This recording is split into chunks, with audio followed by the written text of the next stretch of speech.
This episode of the AFTN Soccer Show is brought to you by Recovery Family Law.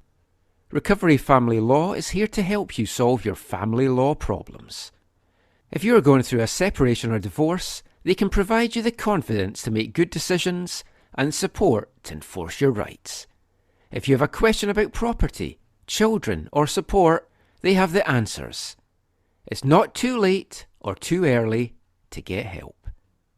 Email info@recoveryfamilylaw.ca or visit recoveryfamilylaw.ca and let their team get you excellent results. Are you sitting comfortably? Then we'll begin. 10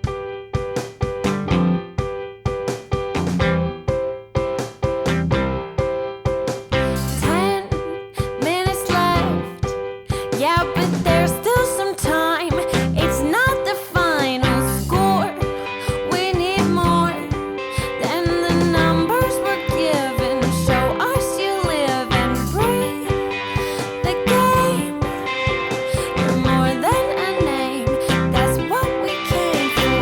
We can bring you more than the score. Every story. Let's take this thing off of the field into the real world, away from the numbers,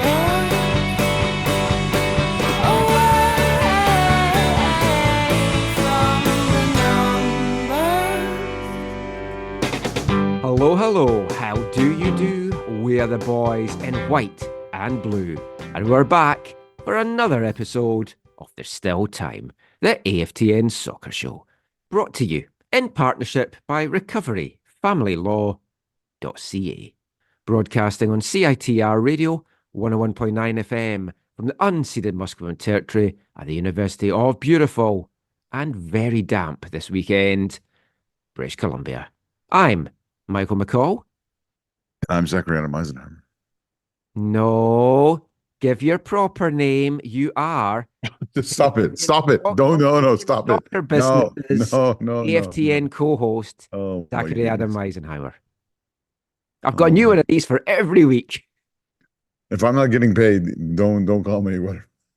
You'll get paid in the profits that CSB make.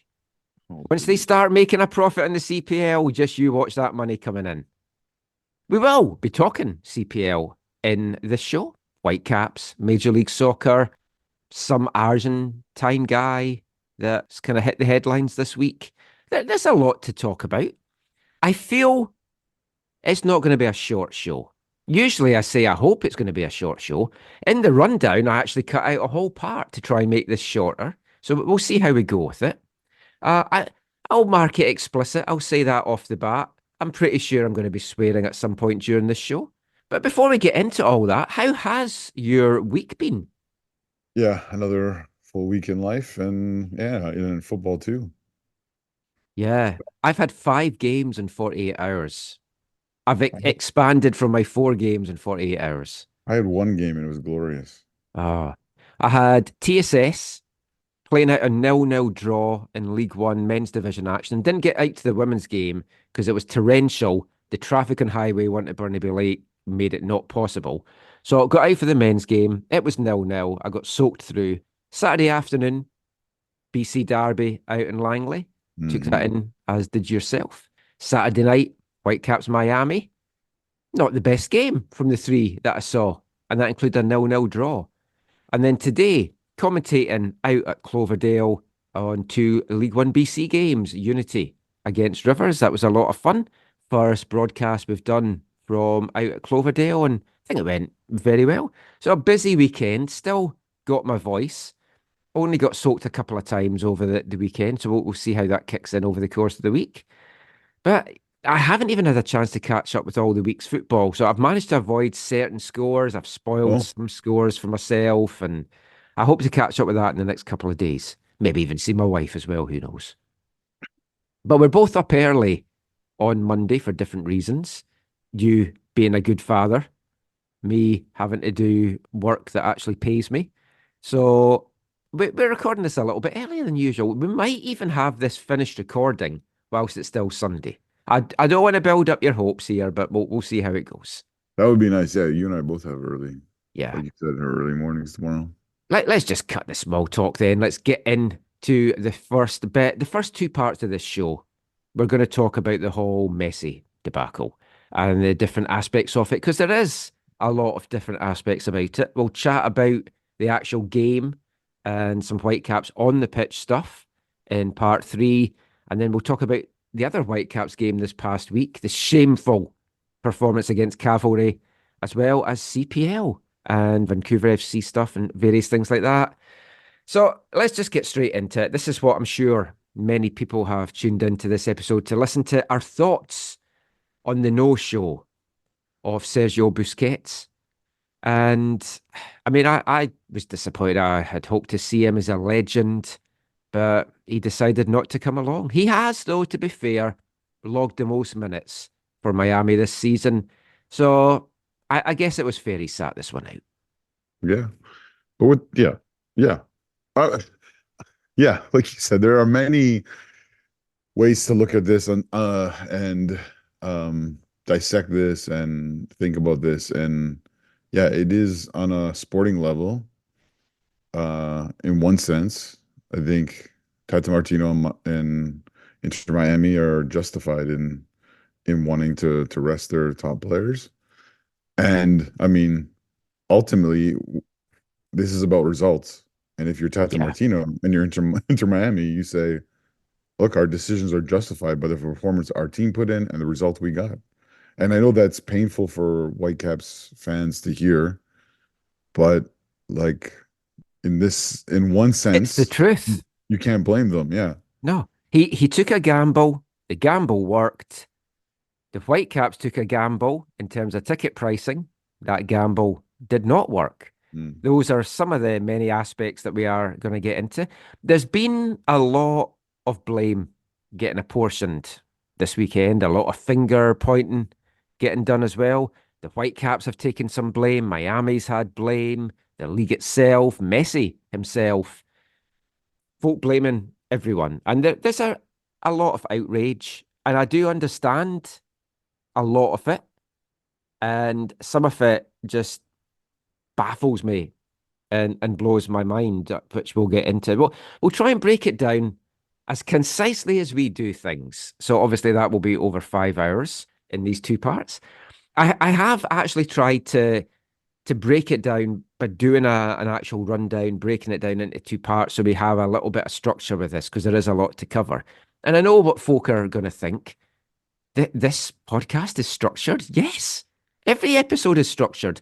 Imagine how long these would be if they weren't structured. They weren't structured to be, yeah. Yeah. I mean, I'm always surprised that we've got to the length that we have.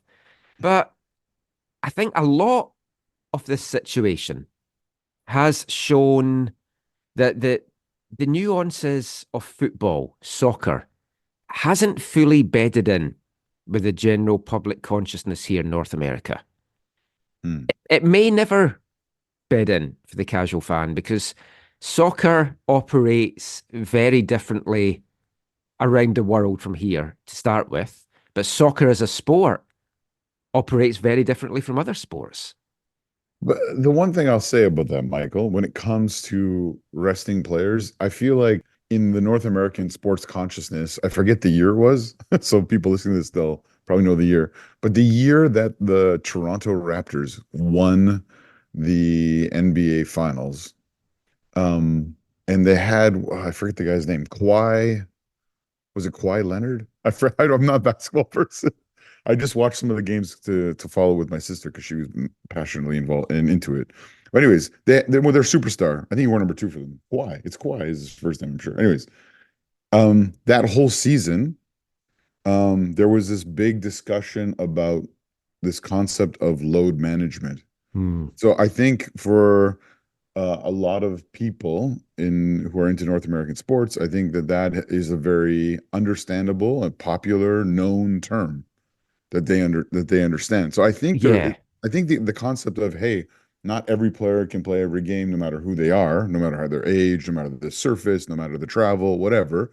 Aside from all those issues, that it's the responsibility of a coach to not overburden or overload his players with Hmm. too many games and all these other things. So I think you're not wrong in some sense, and maybe you're right for the majority, but I think there is a significant amount of sports fans, general sports fans, and obviously football fans in the Lower Mainland who do understand the reasoning, even if they hate it or are frustrated by Oh it. no, yeah, no, yeah. I mean, there will be, but for the more casual fan, they Yeah, just see advertising with Messi on it, a lot of advertising with Messi on it, and we'll look at the Whitecaps' role to play in all this in the next part, yeah, and yeah. they think, oh, he's definitely coming.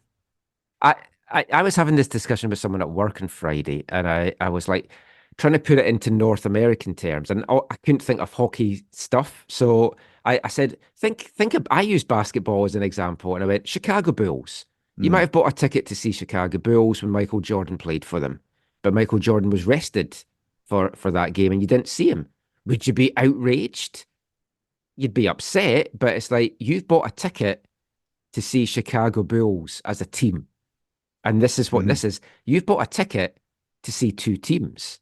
And we'll talk about the pricing aspect in Yeah, the next because part. yeah, this isn't a boxing match between two individuals and one can't make it, so it gets rescheduled or canceled. Yeah. Yeah, Well, it's this is the thing that blew my mind. The amount of people that were comparing this. And this comes back to the discussion that I had with you around the Wrexham game. yeah. Is football an entertainment product? Mhm. And for friendlies, you can kind of make an argument in some sense that it is. Yeah. But a league game, a competitive game that means something, for me, it's not. And the Mhm. amount of people that were coming out and saying things like, well, if you bought a ticket for a concert and the band didn't turn up, the concert would get cancelled. It's like, yeah, that's a That's different. completely different. Yeah, Like if I exactly. bought a ticket for Oasis and Liam Gallagher's throat went, Noel could maybe pull it off, but they would probably cancel the concert. Yeah, but also remember in this, I believe in this area in the 90s, I think that happened to Guns N' Roses. Yeah, and there was a riot. Yeah, it was just like an ice, it was like an ice hockey fight. Yes, I've heard about that. But for people to say that it's like that, it's like, oh, it should get cancelled and rescheduled for another date when he's going to come. That's not how football works, Now, especially competitive football. I will, yeah, exactly. Competitive football, because there is one example in the In Whitecaps. Vancouver, yeah. Yes, because and this was, yeah. So the Golden Balls, and it was a friendly Golden Balls Galaxy versus the Whitecaps Which I think at was meant to be BC Place. September I, originally, no, I 2007. think it was October. Was it October? I think it was October. It It got might played be in November September. in the end. It got played in November, and it got rescheduled, and like 44-ish thousand people came to BC Place I for it. was at that. I was at that as I'd moved well. over at the time. And if you remember, my most meaningful, or one of the most meaningful parts of that was it was a horrible goalless draw that game. Yes. Horrible goalless draw. But one of the things about it for me that was impacted the most was a gentleman we talked about recently on the show was Dave Morris got totally screwed in that because he had a family vacation, so he missed all the training, Oh, and they said, okay, don't worry, you'll still be in the team, whatever. We probably won't start, but you'll be in the team. And then they brought in a yeah. whole bunch of players to try them out for the next year's squad. And David Morris, like a Whitecaps A-League USL legend, never saw the pitch that night. And it was the beginning of was The that end for him. that was 2007, right? 2000, yeah, 2007, because I had Yeah, just moved over. because I don't think he got signed the next year, right? I don't No, think so. because that was But Tater. I'm not sure I actually saw him play for the Whitecaps. So, That was I'm pretty sure that was the year Tater. hmm, And how shall I phrase this? Someone within the Whitecaps organization then played a triangle with David for the next year and his contract or his ability to be in the team. And we can talk about that story another time. But yeah. anyways, yeah. I haven't seen anyone bring that Beckham game up, actually. Maybe folk have, and I just haven't seen it. But I do wonder if that was in people's minds. Yeah, but again, you bring up the incredibly important point that was a friendly. Yes. This is a league match. Yeah. That league matches don't get rescheduled based on availability of players, No. And whatever reason. aside from load management, which in soccer parlance itself is quite a relatively new term. It's just something that's kind of one Yeah, of the fashionable sure. trends. I mean, you've got load management. You've got the fact that it was a 6 hour flight each way for Miami. Pitch, things like that can factor into it, although Miami and the Whitecaps have been adamant that the fact it was a turf pitch didn't play into this, Okay, at but least in that terms of no, Messi. no, yeah, but that again, Michael, if I'm honest, I don't believe them in that. I believe they're I, saying I believe it's nice. played a part in it, Oh yeah, at least for some of those three. I'll say this now too, Michael. One, I believe that plays a part. Oh, it plays a part for Suarez 100%. Yeah, I know he played in New England, but he's played very few games on turf pitches. And if you read about his knees and his ability to play with his children without pain and all yeah. these things about him, like you can understand why he wouldn't want to play on turf. Um, yeah, even though they have publicly said, "Oh no, that's not an issue," I'm pretty sure it's an issue. In the same way that we know that Whitecaps players, we know that at least beginning with Andy O'Brien, we're told if you speak badly about the pitch, you'll get fined, Hmm. right? And so again, I think as a league, they're told as a part of the league, they're told don't badmouth the pitch, especially about in this situation. It would Yeah. be my guess. And the other thing I'll say, Michael, because I don't know if you have this thought coming up later, but I think sorry, I think maybe I hope, maybe I think it could be a Catalyst. oh yeah, catalyst down the road positive for the Whitecaps with the World Cup, Hmm. if at all possible, to get that grass pitch to be permanent. This is something I think you should be able to point to and say Yeah. we're less likely to miss out on opportunities like this with this. Now, does that offset the truck show and the boat show and the whatever?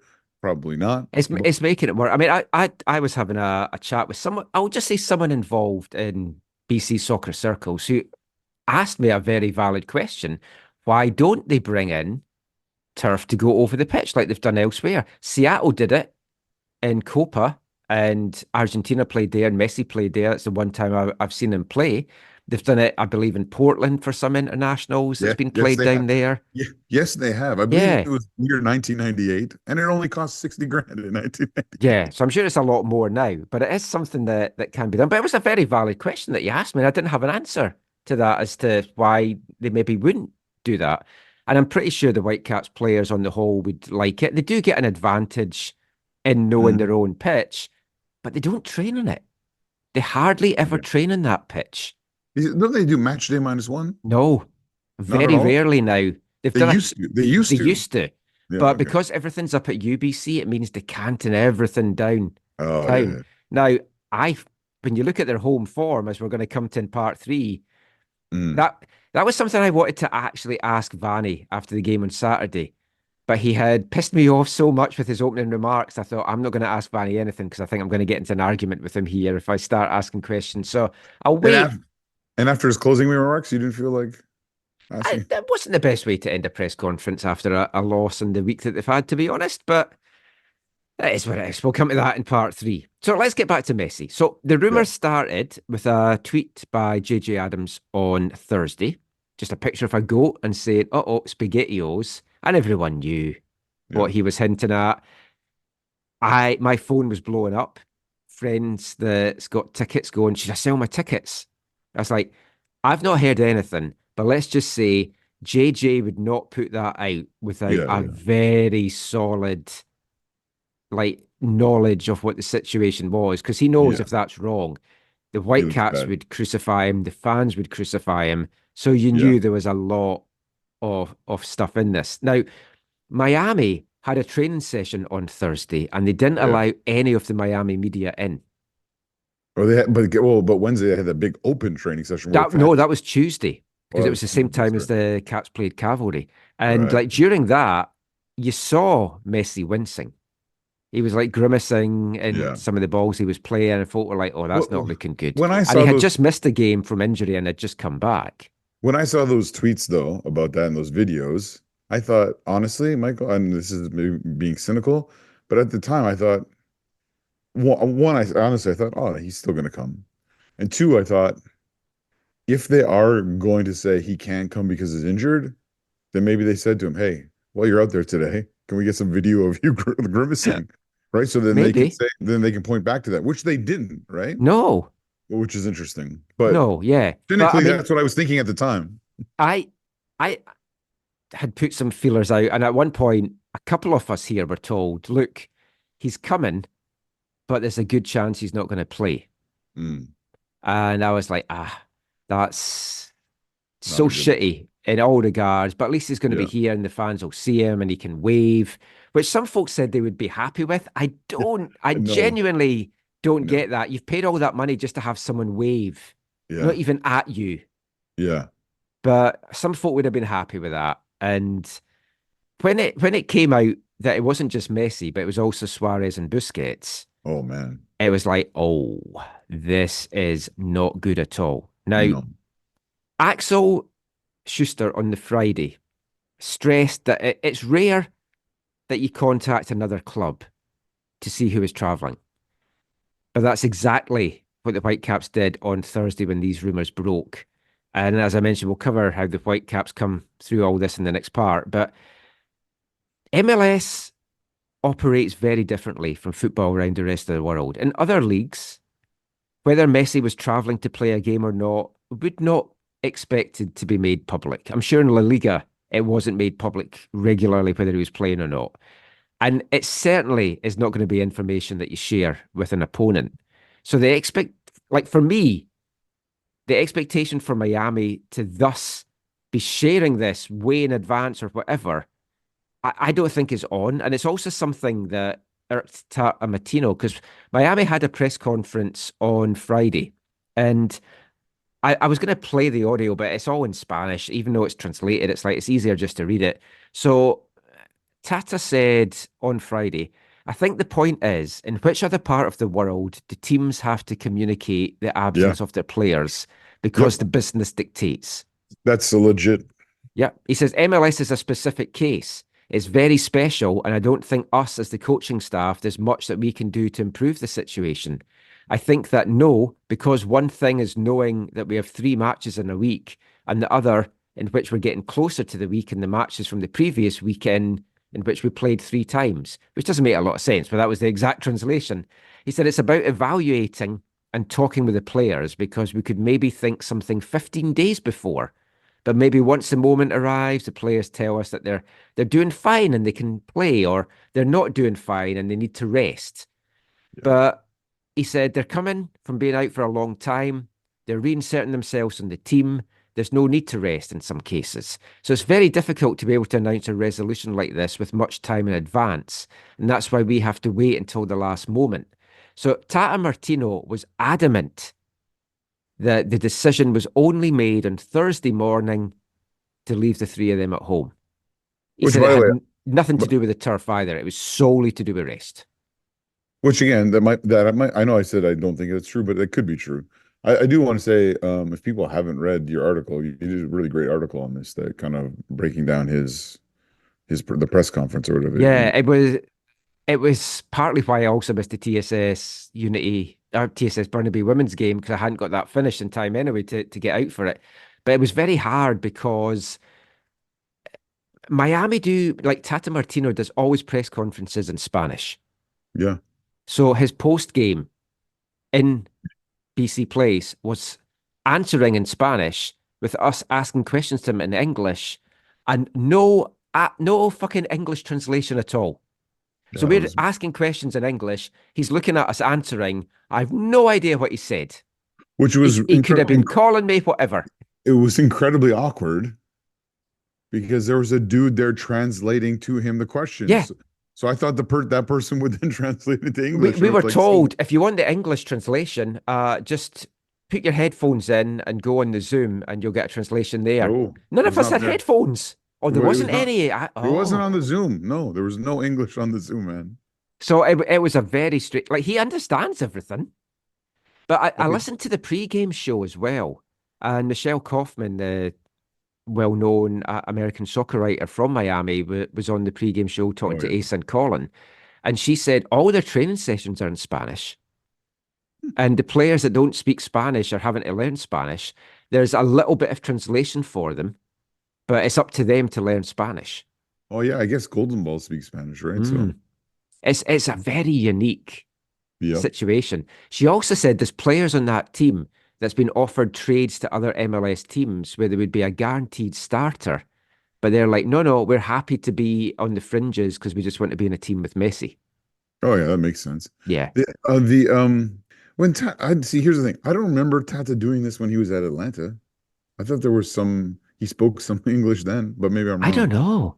I mean, it's an easy way to avoid Oh yeah. dealing with the press. Messi's Does he only agree? Does he spoken to the press once, and that was in August since he's come in Miami. well, Tata clearly understands most of the English Oh questions yeah, because what he understood me, and he yeah, didn't even need the the translation. Raphael from Miami, their comms guy, to do the translation. And it's but then I think it was Simon Fudge that asked the question, and he needed that translated. So he's good with the Scottish accent, but not so much with the Canadian. I guess it's that Qatari slang that he's picked up maybe along the way that Easy, makes him easy hard to there. understand. No Qataris. But but Tata said they couldn't announce it earlier because they left immediately after training, and that was why they're speaking about it on the Friday. Now, as you said straight off the bat, Zach, I totally understand why they were rested. It's a 6 hour flight. You're wanting your play from a footballing sense, a competitive sense. If you're a Miami fan, Tata Martino is doing what you want your coach to do. He's resting your stars players for a horrendously long trip on a horrible surface to Mhm. keep them fresh for a conference game that it's hard to be mad at a team that doesn't value games against teams from the other conference. When Vanni comes out and says, oh, our games against teams in the East, we look at them as bonus games and bonus points. So Yep. everyone does it. Yep. So from that aspect, I mean, that is totally understandable. And you've got to factor in what a flight change in time zone is going to do to beat up bodies as well. Now, I think Suarez is 37, Messi turns 37 this year. So they're not young guys. They've played a lot No. of football. They've got Copa coming up, and it's going to be their last Copa. They both want to Yeah. they want to go out with a bang. We don't even know if Suarez is going to be at Copa, but with the form that he's been in, I think there's every chance that he will be. I think though, what was a little bit of a kick in the nads was the tweet came out on Friday that Messi and Suarez were then at a youth tournament, and they did a fun little video, all laughs and smiles. They looked very well rested, to be fair. So, I mean, there was that. Just saying, "Oh, come along, see this international youth tournament. We're here." Both their kids were playing in that youth tournament, and some Miami podcasters and some local referees indicated that they were told weeks ago that Messi and Suarez would be at that tournament. And for the referees, it was an incentive to try and get them to come along. Michelle Kaufman also indicated that media were Mhm. invited along with kind of hints that there was going to be those guys there as well. So no one's buying that this decision was just made on Thursday morning, despite what Yeah. Tata says. Yeah. That's the unfortunate thing. The funny part was the people put the fake you saw that, right? They put Oh a yeah, I retweeted that the fake translation. So many folk were like bit on thinking that, it was right? the real translation, and it's like, oh come on. I mean, the one thing that all of this has done, and I cannot believe I'm saying this, Zach. It's like I've thought it all weekend, and just uttering these words out my mouth just now, I feel dirty, but this has made me start to like Ronaldo.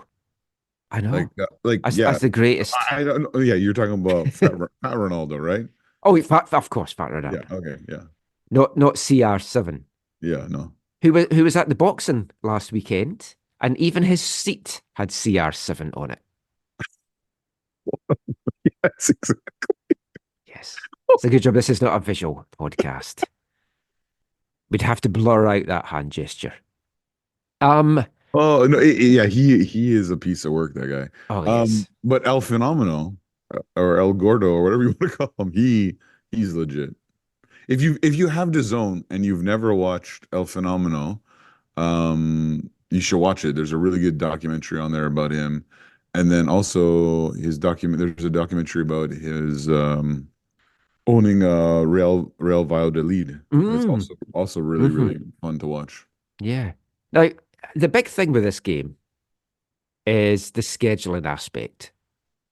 And this is where a lot of blame is going towards Major League Soccer. So Miami are in the midst of a spell of 4 matches in a 15-day period from last weekend to the end of the month. Vancouver have 5 games in that period, so an extra game. And the Whitecaps have rotated their squad heavily with far less travel than Miami. Yep. 3 of those Miami matches have been at home, though. 2 of them are against Eastern Conference rivals. So, like I said, if you're a Miami fan, you want Martino to do what's best for the team. If you're Yeah. Martino, you want to put the players' health first and foremost. And Miami take on Martino's former side, Atlanta, now this coming Wednesday. Miami are currently sitting first in the East, and Atlanta are 12th, or they were 12th going into this weekend. They were a whopping 18 points back before this weekend's matches. So on They, paper, they, it looks. and they lost again. I don't know. I Oh, just sorry. realised I wrote this bit I, before checking their results on the weekend. I can't remember who they played, but oh no, they lost what they lost 1-0 to Mark DeSantos. Oh, so they're now 21 points back. Yeah. So, like on paper, this would be an easy win for Miami anyway. But Tata Martino doesn't want to take any chances with that, with conference points on the line, and he wants to play his strongest side. Now, he said ideally he would want to play his strongest side every single game in the lead up to Copa because he knows he's going through a big spell where he's going to be without top players and he's going to have a weakened side for Copa, for the Euros, stuff like that as well. So he wants to keep the big 3 stars fresh and rested. He said, normally, when these types of trips happen, and I Yeah. speak from my experience in Atlanta, they string together matches close together so that the trip isn't as tiring. In this case, immediately after, we have 2 matches at home next week. In the evaluation of this, we understand that the most prudent choice was that they not participate in this match. They'll continue training. They trained this morning. They'll train again Saturday, and they'll be prepared for what is ahead next week. But then he makes a very, very valid point here. He says, Mhm. maybe having another away match that could have been in Los Angeles or Kansas, somewhere that is closer. It's not the same to have travelled to Montreal in a 3-hour flight each way and then play against Orlando. In this case, it's 12 hours of flights and with 3 hours of time difference. So these are things that we also have to attend. It would have been in that way, probably the resolution would have been for another, because we also have to defend our position in the standings.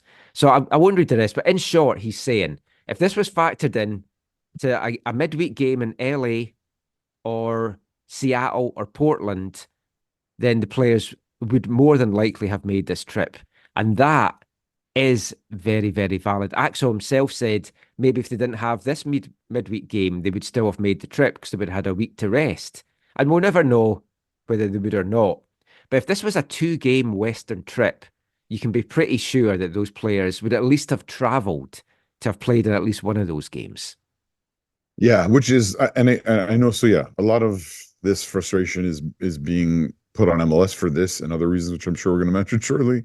But and I agree with them because I think MLS, as we've talked about before, Michael, has tried to view this as, hey, we're doing Vancouver a solid. They've never played Inter Miami. We know this will be helpful for them. We know this will grow their season ticket base. We know this will have a Special massive, season for them as well. yeah, 50th it's their anniversary. 50th anniversary. So you think if they were going to if they were going to make that a priority, they could have scheduled it better, right? Whether it's this way, you know, 100%. with whatever. In one sense, if they weren't going to play the Earthquakes on the actual, weekend of the 50th anniversary, why wasn't this that game? You know what I mean? Or most importantly, to Tata's point, why wasn't it done to make it easier for them to justify bringing all their players? Yeah. So, someone asked me yesterday, did I ever think that Messi was coming? And yes, I did.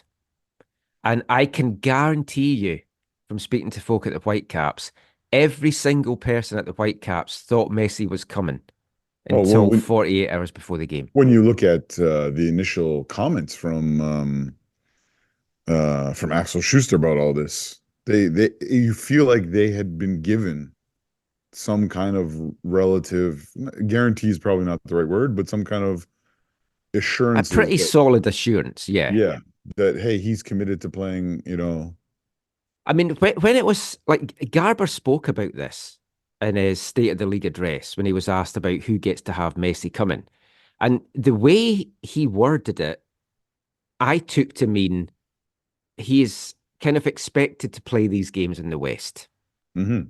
And that games that would be rested would be home games or games against Eastern Conference competition, injuries dependent. Because Yeah, anything could have happened. Like Messi could have been in training on Thursday morning in Miami and gone over in his ankle and yeah, not come. I yeah, think some fans still wouldn't have believed that that was the case and that he was faking it. But for some, they'd be like, oh, he's injured. And it makes it a little bit better. But when it's for rest, yeah, that does make it harder to swallow. yeah. Oh yeah. But we've got a lot more to talk about with this. We'll talk about how the Whitecaps have responded, and Tata Martino feels that clubs should have a plan B in place. So we'll be back chatting about that after we bring you the penultimate song from our album of the month. Hi, I'm Ryan Gold, and you're listening to the AFTN Soccer Show.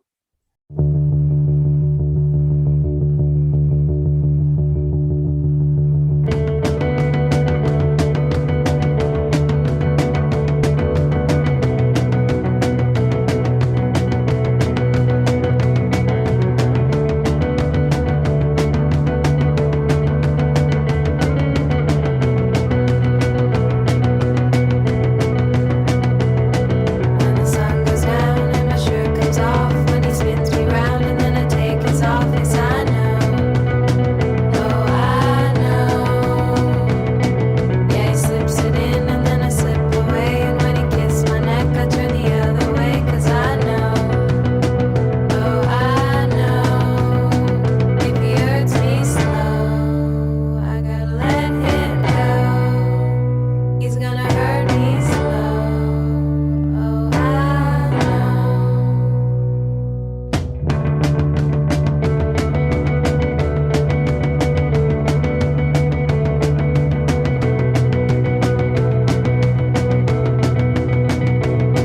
Yeah, he takes me far and then he brings me back. He's got me breathing hard, he's pressed against my back, 'cause I know, oh I know. Yeah, he's over me just the way I like it when I'm under him. Yeah, he feels alright, 'cause I know, oh I know. If he hurts me slow, I gotta let him go. He's gonna hurt me slow, oh I know. Welcome back to the AFTN Soccer Show on CITR Radio 101.9 FM. Brought to you in partnership by recoveryfamilylaw.ca. And kicking off this part, it's our penultimate song from our album of the month, the 2014 debut album by Brooklyn band Habibi. It's a self-titled affair, and that was Sin, spelt with two I's. And I mean, does that song just not get you hot and horny, Zach? When he spins you round and he slips it in. Seeing as I haven't heard it, Just agree. It's a very sexy song. Trust me, you'll be driving along. There's going to be folk driving, hearing that song, and they're going to be hot and sweaty just now. I think that is a very, very sexy song. Take my word for it. But it's called Sin. Was it a sin that Messi did not come to this game with two eyes. with two eyes? Well, he has got two eyes. I'm sure someone would have maybe tried to poke it out. I don't know. But, I mean, I don't know. Was it sinful of him not to turn up? I mean, Zach, you can correct me if I'm wrong, but does the Bible not say that we should not worship false gods and false idols? Michael, there's not been too many times in our podcast where you've tried to quote scripture somewhat accurately. So I greatly appreciate that. And yeah, I mean, you're obviously referencing, One of the Ten Commandments, I believe. in the book of Exodus. Yeah. Oh, that I Um, I didn't know. I want to remember say the Exodus. movie. I want to Guy say with a big Exodus beard. 20. Looks like you. Yeah. Oh, you're referencing Cecil B. DeMille's The Ten Commandments. Yes. But Um, I mean, it, it is yeah. part of the problem that there is like to be serious, there is around Messi a cult of celebrity, Oh yeah. understandably, because he is one of the world's greatest players. Yeah. And I'd be lying if I said I wasn't disappointed that he didn't play because I was looking forward to it. And after the the Cavalry game on the Tuesday, I'd said to Caitlin, it's so weird because it's like that was such a shit game, which we will come to later in the show. And now in a couple of days' time, we're going to have Messi on the pitch playing against the Whitecaps. And it just felt such a surreal thing that you were going to see one of, if not the greatest players of all time, coming to your hometown stadium to take on your team. And it did feel a bit surreal. And you can see why folk were caught up in it and the excitement and buying tickets. The Whitecaps used them heavily in marketing, and they've been criticised for that. But why wouldn't they use them heavily in the marketing? That's the thing, because it's like, who did they expect them to put on the poster? It's like Whitecaps, Miami. Here's Franco Negri. I did, and I think this was a bit lost. The nuance of it on Twitter maybe didn't quite work, and it made it look like I was being a bit of a jackass, and I wasn't meaning to be. But Miami had put a tweet out going, we're heading off to Vancouver, and shared the picture of four Miami players. And I retweeted it going, Whitecaps front office should just say, if anyone can name these four Miami players, you get a refund of your tickets. And I didn't mean it facetiously to try and make it sound that there was no knowledge for these fans. I was meaning, if anyone can actually identify who those four fucking players are, they deserve their money back. Because I've watched their games and I didn't know who the four of them were. Yeah. In one sense, Michael, you're right. I don't disagree with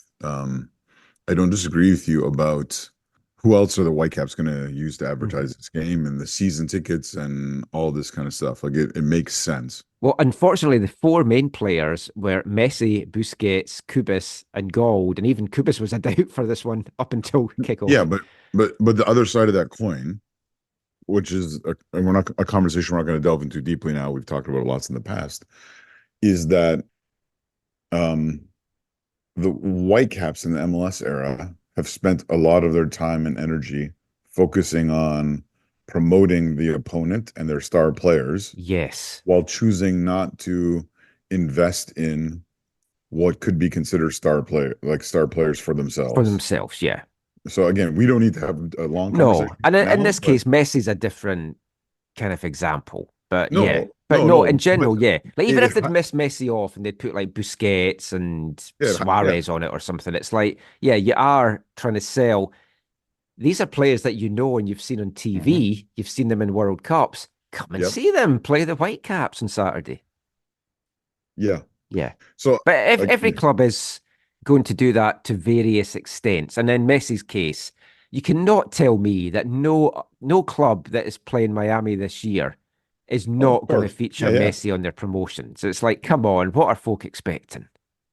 Yeah. Oh yeah. But Tata Martino did make a very good point around all this, and he said that clubs like the Whitecaps, where Miami are coming to town, they need to have a plan B in case players like Messi or star players don't turn up. He said, I don't think it's our responsibility over this. When we play at home and Leo is unable to play, we don't announce it 20 days in advance. Maybe he doesn't play because of a knock or because of an injury or for whatever other reason it might be. We didn't do it when we went to Orlando. He had a knock from Montreal and we didn't announce it with a lot of time in advance. It was something that we knew was a risk, so we decided he wasn't going to play. I think that it's the opposite. The host teams should have some sort of precaution in the case that one of these players don't travel. And he makes a valid point, and folk were like, well, what should that plan be? And this brings us into the Whitecaps side of things just now. So Season ticket holders got this game as part of their package, of course. So you could have bought season tickets. You've got your ticket for the year, all these other games. If you didn't want the other games, you could have sold all or some of them, made some money back. You've got your ticket cheap for this game. Others bought it as part of the Golden Eras pack. Others bought single game tickets. And outside of the season ticket holders, the tickets were sold at much higher prices than a normal Whitecaps match or a normal 4-pack. Not unexpectedly, but in light of this, it does raise a number of questions, as in, should clubs do that? I mean, every club is seeing this as a way to make money, but if they're inflating the prices solely because someone like Messi is coming, I do feel that there should be something in place that if he then doesn't turn up, there is not a refund, but some kind of compensation, whether it's an account credit like Chicago did when he didn't play there, or whether it's like what the Whitecaps have now done, which they didn't at first, but I think after the backlash, Axel said he was going to listen to all the feedback. And to be honest, to his credit, I think he has. And the Whitecaps are giving a free ticket to another Whitecaps game this year to everyone that attended. Full details at the time of recording, not confirmed yet. Unofficially, I heard that it was going to be a choice of one of 3 games that fans could pick to. But here's the thing, Michael. I guess the one comparison you brought up is the Chicago incident, right? And didn't Chicago people get, if you were a single match, they got $50 $50 account credit, and if it was a season ticket holder, $250 towards your season ticket the next year. Yeah, that is very good, and that is incredible. This is the one of the missteps, and he didn't make many in what was a very trying 48-hour period, but I think this was a misstep from Axel, because I couldn't get out to training on Friday to speak to Axel. But he was asked, what are you doing for the fans? And the Chicago situation was brought up. And Axel said, I've got his quote here, I don't want to misquote him. Yeah. We cannot compare our situation with Chicago.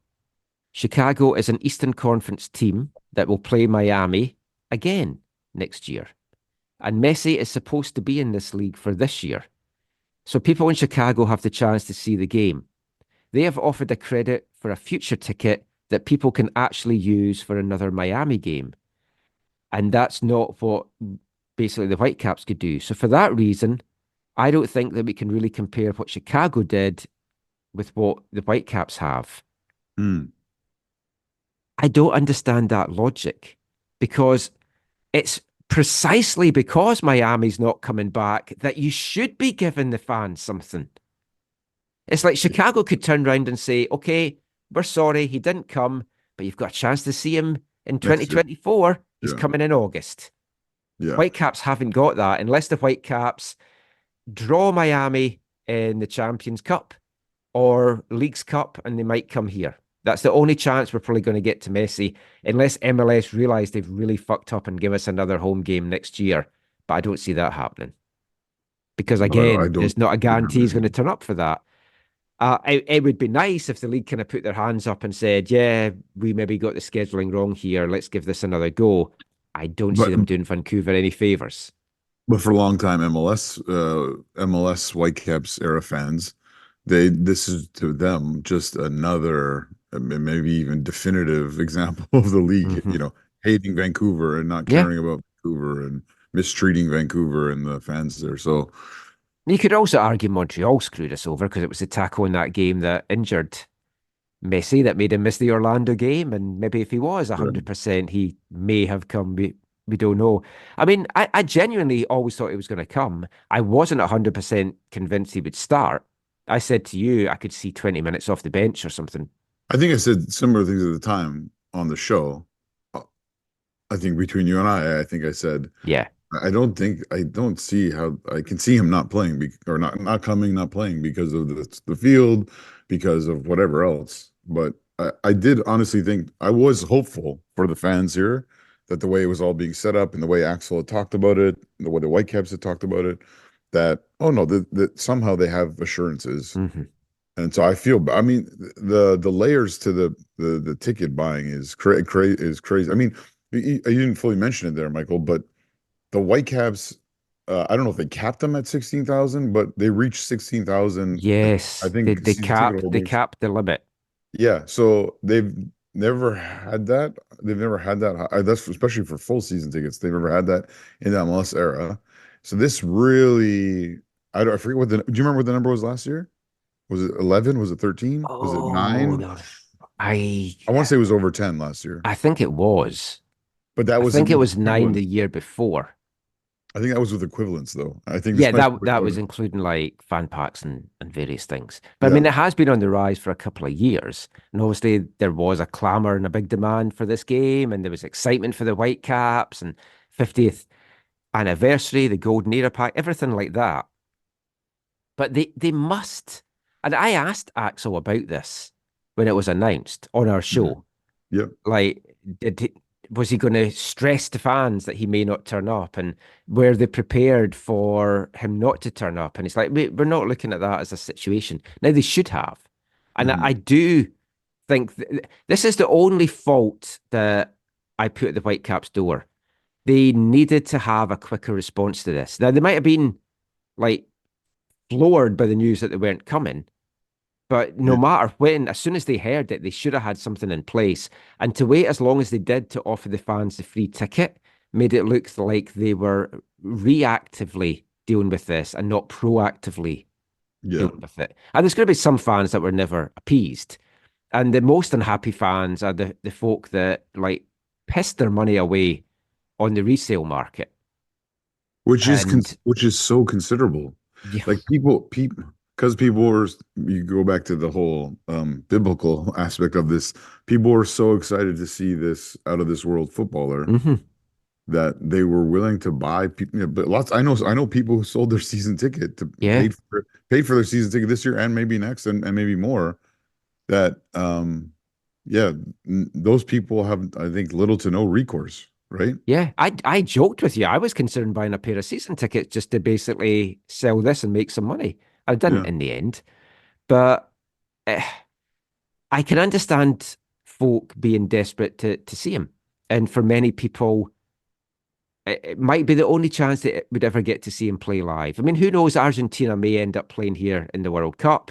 That well, would at least be fantastic. he's not sticking around for that, is he? I think he will. To defend it? I think like that will be his swan song, I think. Oh, okay.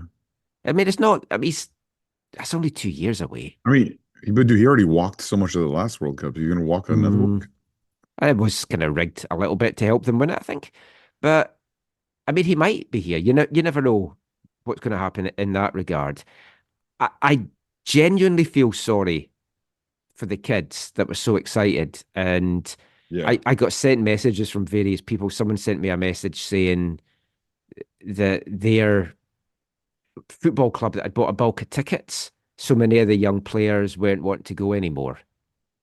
And That's unfortunate. yeah, and someone that was going for their birthday had said to his dad, I don't want to go anymore. And he was really upset. And that's heartbreaking because Yeah. it's hard to explain to a kid that your hero has basically let you down by not coming up, which is what it is. On the plus side, they're still young. They've got a good chance to see him again. People our age, well, my age, this could be our last chance we could see him, Zach. Why are I'm an old man now. are we dropping dead sometime? I don't know. Look at the white in my beard tonight. It's like make me feel really old, looking really old and haggard as I look in this now. It always looks that way, Michael. Thanks. What a Stefan you are. But that my new way of saying this now. Gotta say, I kind of feel Miami have been a bunch of Stefans in this. I'm genuinely glad that we're not playing Miami again because before, during, and after, they've just been a gigantic pain in the ass to deal with. Beforehand, many of us media were getting in touch to because we got an email thing saying, "Oh, if you want access to training, shoot us an email for Friday." Mhm. They wouldn't tell you where it was. I knew where it was, Mm. But we were also all told you can't let it out as to where they're training because there's going to be like obviously police like transportations and what's the word I'm looking for? The police thing when they do the leading you to and from places. Oh, escort? Escort. How can I forget about escorts after my Google history? But they they didn't get in touch with any of us to tell us like could we come where the training was. Har, God love her, emailed them every single day and still didn't Mm. get a reply. So then she eventually got a reply that wasn't very helpful. So she went through the NASR to complain because they have to let you in. And then after that, Miami were nice as pie. But they were training at 5 o'clock on Friday up at UBC. Mm. And it's like, I'm not going across the city. Were there To, were there a lot of people there? no, just her. Oh, okay. I wanted to speak to Julian Gressel and maybe Of Robert course. Taylor. I thought there'd be a couple of good interviews for this show, but I was like, screw that. I'm not going across the city for all that nonsense. Hard did get the interview with Julian, though, so you can check that out on Canadian Soccer Daily. Also, as I've said to you before, once players leave us, they're dead to me on the whole. I don't care, especially when they're not Canadian. But yeah, they were a pain to deal with in the lead up to this. On the day, you can usually get outside the locker rooms. You're meant to get in the locker rooms, but I explained I prefer to do the interviews outside. I feel the players are more comfortable that way as well. Not for this. There was a mixed zone, a barrier. You couldn't get to outside the locker rooms. And it's like, I don't think you have to worry now that folk might be trying to get into the locker room. Although Jordi Alba, I guess, is a well-known Jordy player. I thought he was going to get sent off. And I was like, Jordy great, the only decent player on the pitch is going to get sent off Jo here. Jordi Alba is one of the great left backs of the last 20 years. I mean, his contributions to the Spanish side, obviously to the Barcelona side, like absolutely massive. Mm. Fun He, fact, I I mean, to used to me, do to a me, to me, just to be clear, he's not my favorite left back of the last 20 years, but he is in no, I world mean football we up, all there. know that's Jordan Harvey. But fun Harvey, fact, I had a music fanzine back in the day called Alba. oh really? Mm. Do you know why? Um, no. Alba, or should I say Alaba, is the Gaelic word for Scotland. So it Oh, was a musical about it was a fanzine all about Scottish bands and acts and stuff. hmm. Right. Back to this nonsense. So I felt the Whitecaps should have had this plan B in place. And they didn't, and I think it was slow reacting. And now that they have, do you feel this is just compensation? A free ticket to a future Whitecaps game, plus out of their own pockets, the Whitecaps had to pay for this. There was 50% off food and drink at the game on Saturday, and that included alcohol. Although we were joking at the time, it's a bit Yeah. risky giving angry fans lots of half price alcohol, but there were no incidents at least. Yeah, that's very good to hear. Um, it's hard to say that, it's a good way to make up, especially for those who they bought these, on the black market. I know you kind of, I think have told me you maybe don't care about that as much, Yeah. but that so for those people, there's no way it'll make up for the hundreds or however much they paid for their tickets. For season ticket holders, I think it is actually no, it doesn't make again, nothing will make up for it, but it does give them some kind of or gave and gives them something, in the way of a tangible, hey, the club feels bad for how this played out. Mhm. I did hear a little bit that getting some of the food was difficult. The lines were crazy Yes, I because heard everything folk was were so waiting like cheap. half an hour. I heard The like plus point was they missed fuck all in the game during that time that they were queuing. I think I read one person, they're like, yeah, so I went to get food at like 35th, 30 between 35th and 40th minute. And I got back to my seat between like, I don't know, 65 and 70.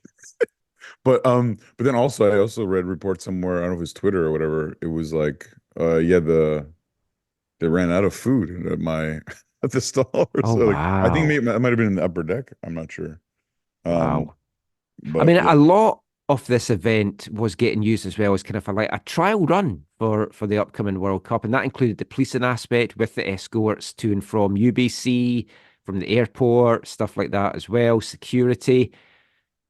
I would say they failed drastically in how to get a big crowd out of BC Place because I left about an hour after full time and the streets around BC Place were absolutely gridlocked. Folk were just honking their horns. There was flashing sirens and lights everywhere. It was an absolute shit show. And that should be very concerning for the World Cup coming up if that was the case, because it really, really, on a Saturday night as well, we're folk trying to head downtown to the casino, to the bars and Granville, the discos. Yeah, it was not a good, but at least they've got 2 years to sort that out. Mhm. But the backlash to this was very loud. Oh yeah. And the Whitecaps have said that they've listened. Axel said he will read and personally respond to everyone that's got in touch with him. The media were all over this. I did an interview with CTV. I believe a little bit of it was shown on CTV News, but I'm not sure my viewpoint on it really fitted the main narrative that they were going for, which was like fans were out of the pocket. And my opinion was, well, I don't really care. You buy for a football match, the football match is going on, it's their own fault. But I can see the argument about the marketing. But as we've said, what else are you going to do? Yeah. MLS issued a statement. They said they acknowledge fan disappointment when marquee players are unavailable for matches. Each MLS club makes its own personnel and competitive decisions based on what they believe is in the best interest of the club and each player. The league will continue to review measures regarding how clubs report player availability. So I don't see how they can do anything with this without going against how football should work. So in general, that's an understandable statement. I think the one aspect of this that people can be concerned about is the fact that, and I don't know if we know more details on this, Michael, but when Messi was signed, it was like, oh yeah, by the way, all the clubs are paying for this, Yes. right? So that's a huge factor in this. So the Whitecaps, and this their fans know this, the Whitecaps in some way, shape, or form are helping cover this dude's salary to be in the league, to raise the profile of the league and the excitement and whatever.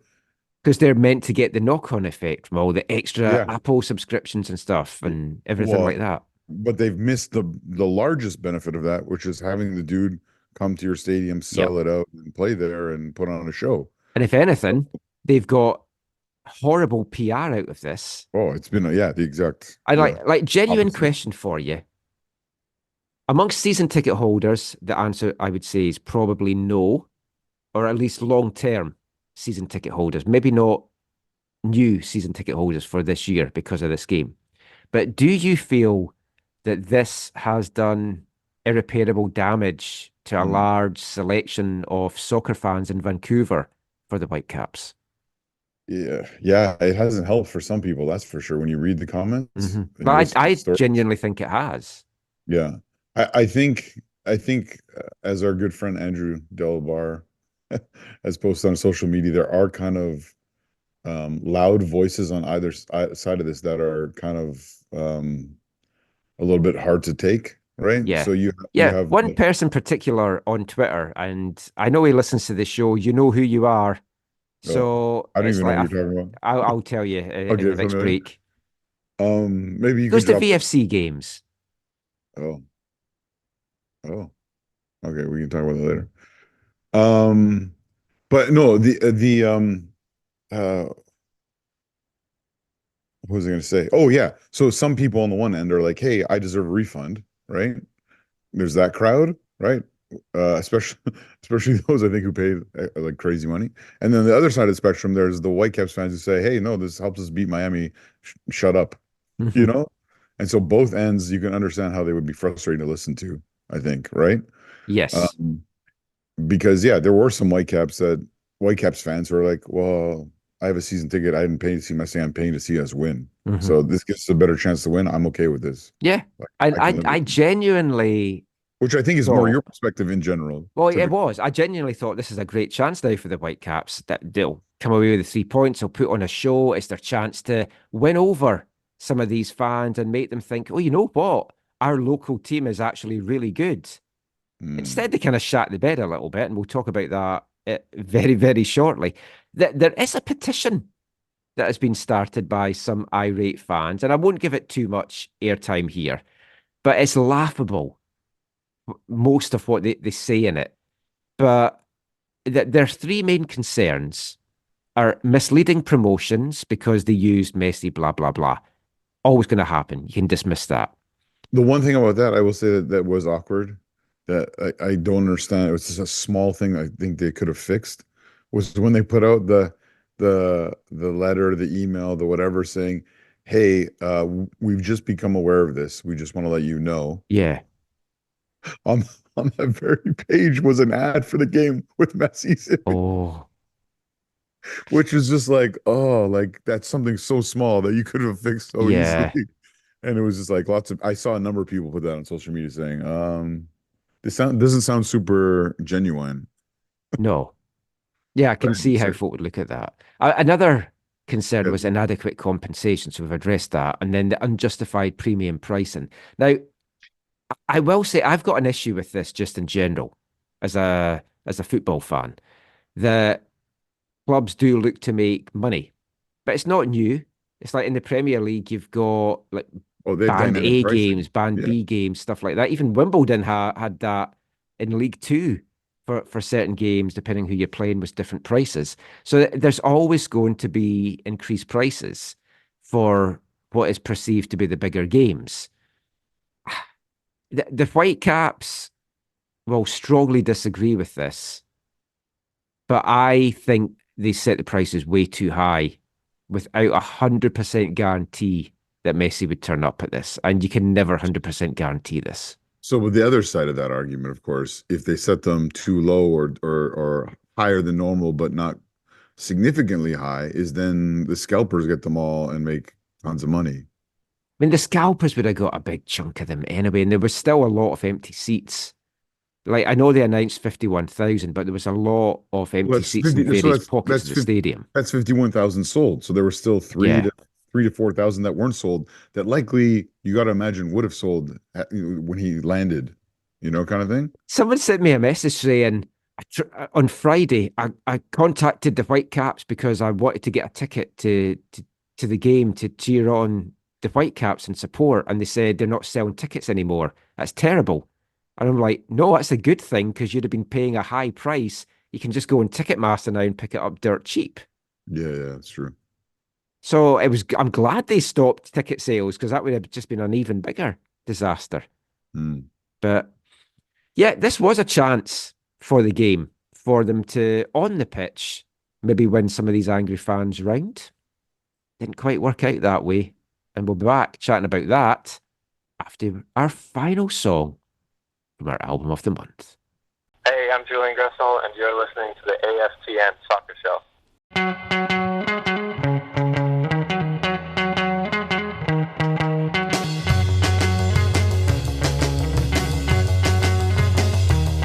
I got the moves when you see me on a Saturday night. I got the moves, jukebox playing and the music's alright. I got the moves, hey, hey, I think I do. I got the moves, hey, hey, I think you do too. I got the moves, boys see me shaking on the dance floor alone. They wanna dance, but I promise that I tell them all no. I got the moves, hey, hey, I think I do.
Welcome back to the AFTN Soccer Show on CITR Radio, 101.9 FM.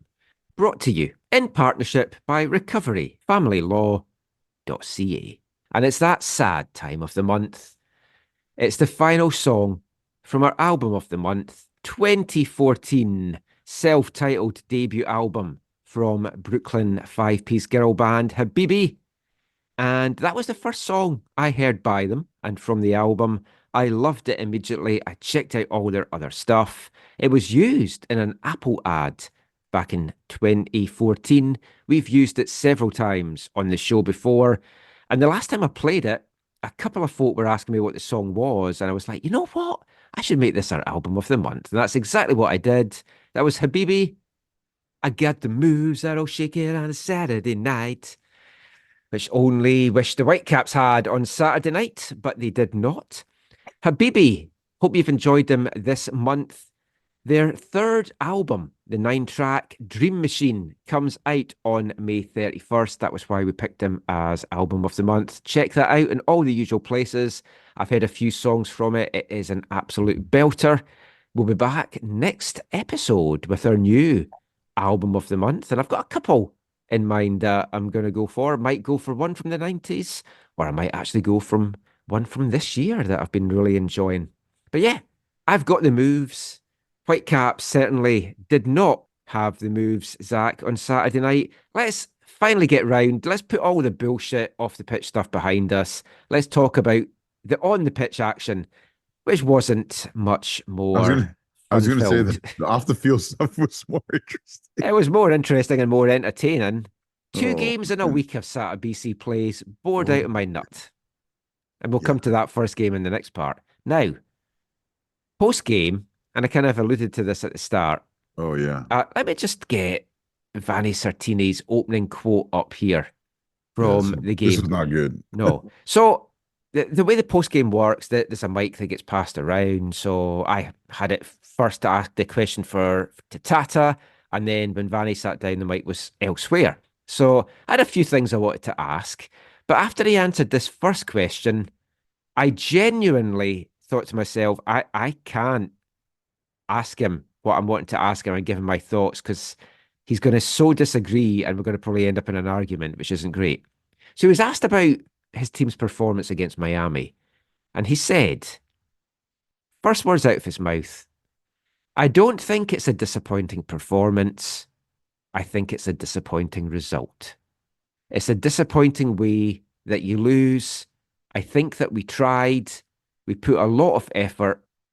We did a very good job in getting ourselves in the right position. Now, I am sorry, Vanni, and maybe you'll feel different when you watch this back.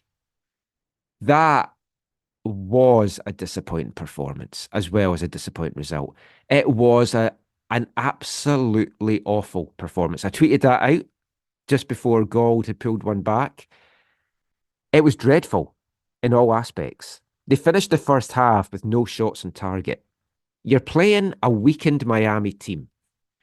You've got the biggest crowd in your MLS history watching you at home.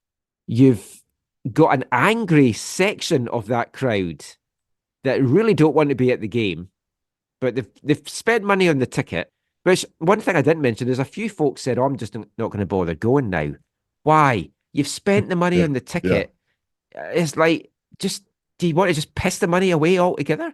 I know there was a couple of people, they got in touch to say they had tickets and they were flying in. I know someone was going to fly in from Toronto for the game and they decided not to because the flight was $300. He'd got a free ticket to the game, but he was like, there's no point me flying in because I'll spend more than $300 if I'm there. I'll just bite the 300 and stay at home. So something like that is fair. But if you're local and you've got a ticket or if you're traveling and you've already got a hotel that's non-refundable, why would you not just go to the game? And I'll come to that more in a sec. But I thought it was a dreadful performance. I don't know what you thought, Zach. Yeah, I tend to agree with you. And I know we were texting not as much as normal during this game. We texted a little bit, and you texted me some incredibly strong feelings about certain things. I was very angry. Yeah, at this you were. performance. You were. And I agree with you. I think I wonder if Vanni's comment, I mean, Vanni might say, "Oh, yes, Michael, that's truly what I believe in." Even in looking back at it, he might say, when you look at the few chances that we did have and could have or should have scored, like the post, the diving header, from Fafa, there are other opportunities, other chances we had that could have seen us get a point or even more from the game. But um, but in general, no, I do agree with you. I thought it was a very, very poor performance. I think a lot of people are obviously hanging a lot on Matias Laborda's performance in this because Yeah. he got beaten for both goals and he got beaten by the same guy, doing one thing on the first goal, going one way on the first goal and then going the other way on the second goal. I mean, Robert Taylor made him look very silly in Yeah. that second goal in Which is, particular. I don't know if you saw my tweet because earlier this week or on the Friday, Thursday or Friday when it was like, oh, they're not, these guys are not coming, and Glass City tweeted out, so everyone's coming to see. Oh, let me check. Oh, they're coming to see Robert Taylor. So I tweeted out, Robert Taylor made, show on his goal. He showed why everyone in attendance should be, I'm very high on Robert Taylor. I think happy he's to a see great Robert Taylor. player. Yeah. I also like that he could have played for England, but he chose to play for Finland. So I went really high up in Yeah. my estimation there of him as well. That's why I wanted to speak to him. He wasn't getting made available post game either, and it's like, oh, fuck this then. Yeah, that's weird. But no, yeah, I think in general they were quite poor considering the occasion, considering the number of people there, and they all spoke about how exciting that was. Um, and considering how poor the performance was in the Voyageurs Cup in midweek. Well, yeah, it's like they learned nothing from that. Yeah, you thought they would have bounced back with like Yeah, and to be fair, you thought some of them would have come out with like, hey, a bunch of players showed that they're not going to take my spot, and I'm going to make the case for why I need to keep my spot. You know what I yeah. mean? I mean, And after these two games, there's very few players that you would say, yep, they're guaranteed starters for me right now. yeah, Fafa is obviously one. Oh, Fafa, man of the match by a Yeah, country mile. He was yeah, outstanding. And Smoke City FC, who didn't watch the game live, he listened to it on the radio. And he tweeted this morning saying, the match highlights seemed to agree with me and not Vanni. It was almost all Miami in the highlights that's up on YouTube and elsewhere. yeah, I've calmed down a little bit, but I'm still very angry about that performance.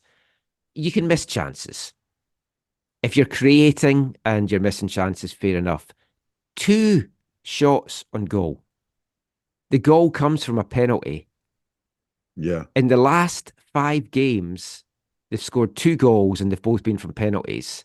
The yeah. last goal That's from bad. open Yeah, play was in the 15th minute of the New York game on April 27th. yeah. That's not good enough. The That's just just scandalous. for clarity for points or for stats, though the hitting the post doesn't count, right? As No. a shot on target. So yeah, but yeah, okay. Yeah, it is a poor performance. They didn't create enough, obviously. Even though a couple of their chances I think were good chances. Um, but I think one of the bigger concerns, aside from what you just mentioned about their scoring and scoring from open play, is what used to be so solid for them was their defending, Mm. and I see lots of people questioning this back three now, right? Like, are they not able to play the back three that Vanni wants them to play, that Vanni thinks is the best way to play football in this era? Um, and uh, and it's unfair to just say the back three because obviously the wing backs that he likes to play with, I think also didn't really help out, right? Yeah, but I mean, I would say that with Sam out, Yes, that's that another that factor. 11 that he played He's the best for 11. me is the best 11, and that is the best back three based on earlier in the season of Laborda, Veselinovic, and Blackman. You would have Laborda But over Udvik? I Because I saw a lot of people, even I think before the game, say, oh, why is not Utfik not starting? But based on the start of the year, yes. I would maybe have Utvik and Blackman kind of eaksy peaksy based on the start of the year.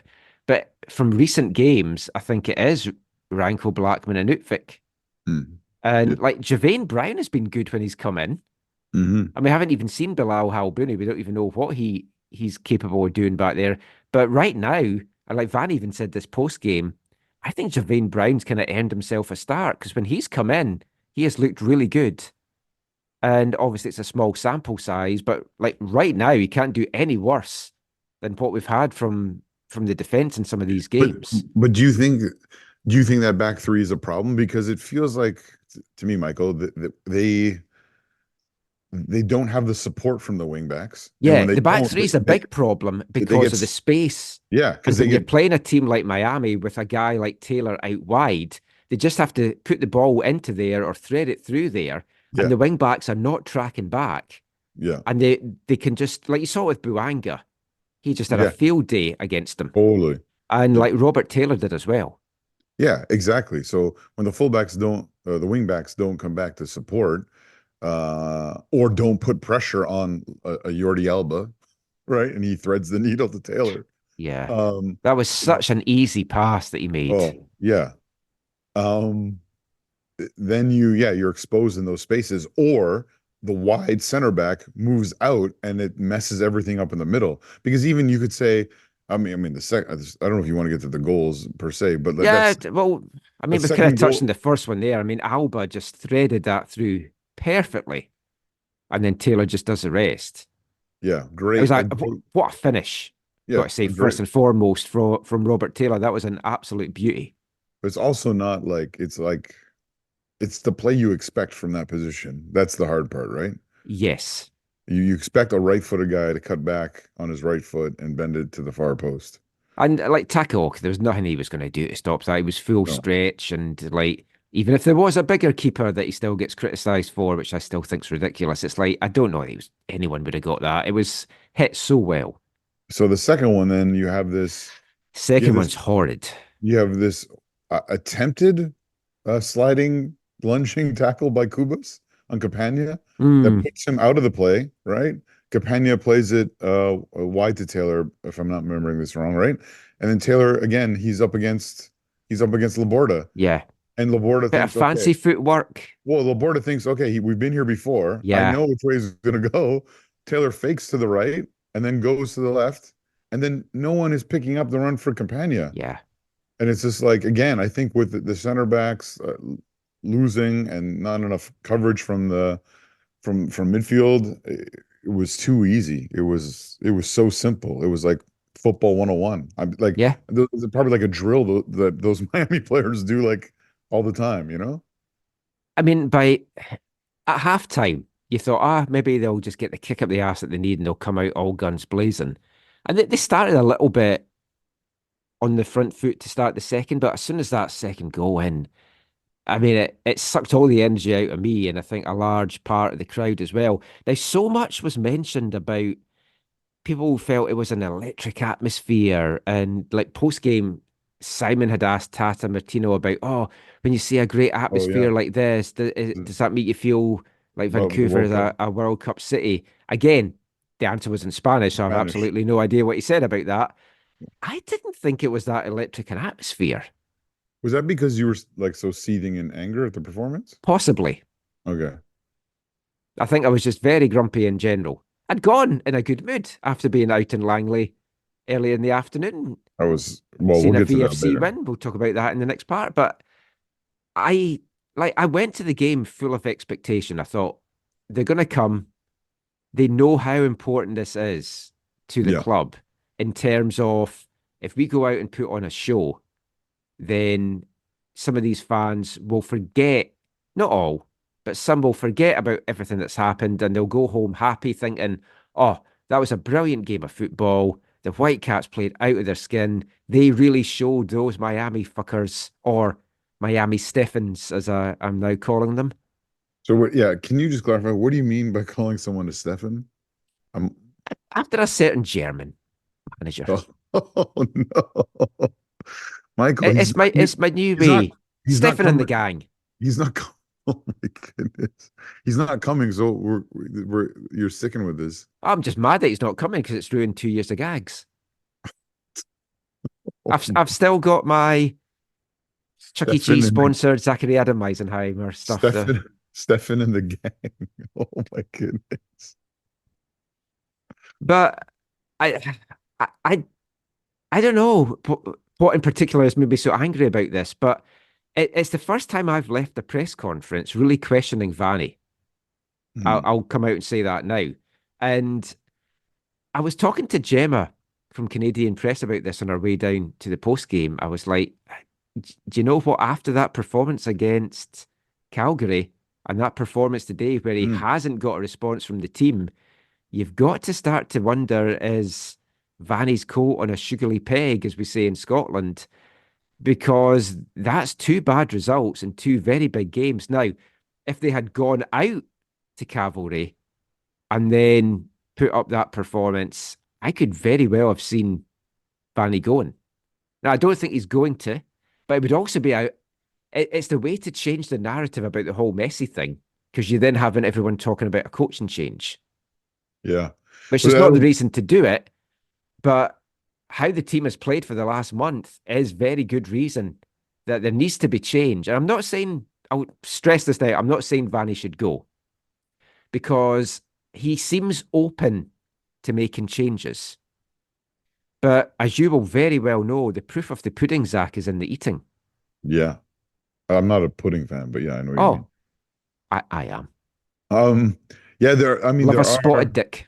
oh my, there are, I get creams for that, though. It's fine. there's some cries for, Vanny out. Oh, there's Uh, been cries for Vanni out, though, for a long time, especially on No, the but Facebook page. But no, but after these last two games, like no, more and so I can see fans being angry at that. It's it's frustrating. He comes across quite stubborn in what he's wanting to do. And I've said this on the show before, partly in jest, but also partly meaning it. Vanni constantly says, no other team in world football plays like us. Mm, And I've joked back, there might be a very good reason for that. mm. But one other Speak, team is playing like them now. Patrice Geyser, when he was here with Halifax, spent time with oh, Vanni, and he's trying to adopt Vanni's approach to Halifax Wanderers. Let's just have a look at the CPL standings. Oh, they're bottom and they haven't won a game. And they're struggling to score. oh my goodness. Apparently, I'm still angry and bitter after this game on I, Saturday. I gotta say, sometimes this is personal, but like sometimes his approach to the post-match press conferences after they've not performed well has been kind of concerning. Like even this one again, he comes out and he's sort of laughing, joking, Yeah, whatever. he I came in know all he's nervous. jokey. I know Tuesday, it's I loved him. I yeah, thought no, he got Tuesday that he was spot spot on. on. Yeah. But he came into this and again, it was I think it's nervousness. Not like It, not it nervous. is. It's a nervous laugh. So I Yeah, can I can forgive him for that. I think that is the same way like Yohei Takaoka with with the his laughs. I smile. think it's Yeah, just it just an affection thing. but it's that and then oh yeah, I thought we had a good performance and you're just like, okay, the he sounds delusional. Hmm. Like I don't say that to be mean-spirited or anything. Like you're just like and then you're like, okay, maybe he's protecting his players, but as he keeps talking, you're like, no, you're That like, he truly believed that I that was think a the good dude believes this. performance. Yeah. I'd like. I'm working every day this week in my day job, so I'm not going to get a chance to jump on the pre-game call that he's probably going to have before Kansas. At least I might try and see if I can nip away for a little bit of time. But I'd love to ask him, has he watched the game back and does he still feel the same way? Mm. And maybe I need to watch it back and maybe I just didn't appreciate it in the moment. Maybe they were better than I'm giving them credit for. But why I'm so angry is every single aspect of the team is failing in some regard right now. Hmm. Defensively, we've talked about that. The midfield has nothing. Now, I want to give a shout out here to Alex and Sam from the third sub. Oh They've yeah. been delving into the stats, and we're chatting about this at the game. And they looked at Pedro Viti in particular. Yeah. His output has fallen 25% since he's played in the deeper role, Mm. and the Whitecaps have missed that output. And I've been asked about this in the post-game radio show, but Asa, we talked about it last week. What do the Whitecaps need? And for me, they need a number 8 to someone to play alongside Kubis. So a 6-8-10 kind of combined person. Someone that can run the middle of the park, play alongside Kubis and free him up a little bit. Play alongside Gall to free him up a bit. And we've no one that can do that just now. Schopf is not that guy. That has to be a priority to fill that position. They have to get a striker in to challenge White. Now, last season, love him or loathe him, Prilak is about to come back, though. Prilak's going to come back, but I still see him as an off-the-bench guy. Yeah, I think he has lost a step. I hope I'm wrong because I love the guy, and I'd love him to suddenly come back, find the form that he had with RSL for a couple of seasons and light it up and banish Brian to the bench. Nothing against Brian. He's a legend for the club. I'm not diminishing anything that he's done, but he is so out of sorts just now. And at the full-time whistle, of all the players, he just sank to the turf and he looked desolate. It's like he had to get picked up. He just looked so despondent out there because he knows it's just not coming off for him. Yeah. And you're not wrong in what's needed. Because last year, for all his faults, and he maybe wasn't producing, but then he started to. When Cordova, he was here.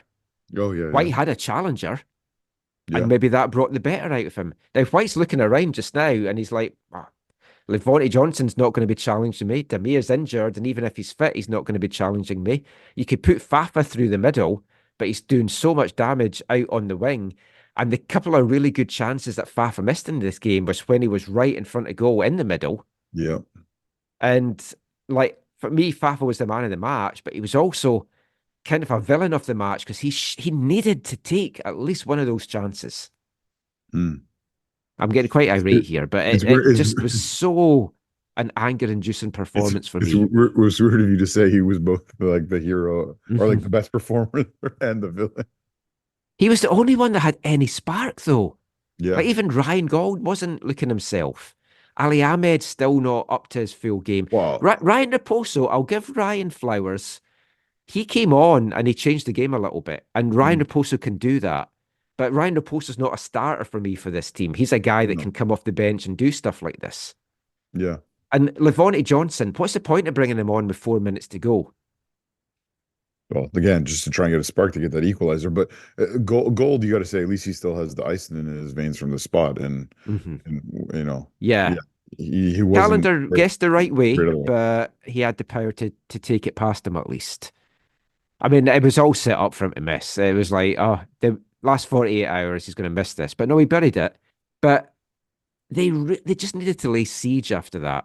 I said to Har, they're as well losing 3-1 now.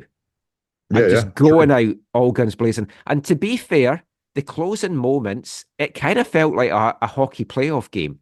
Yes.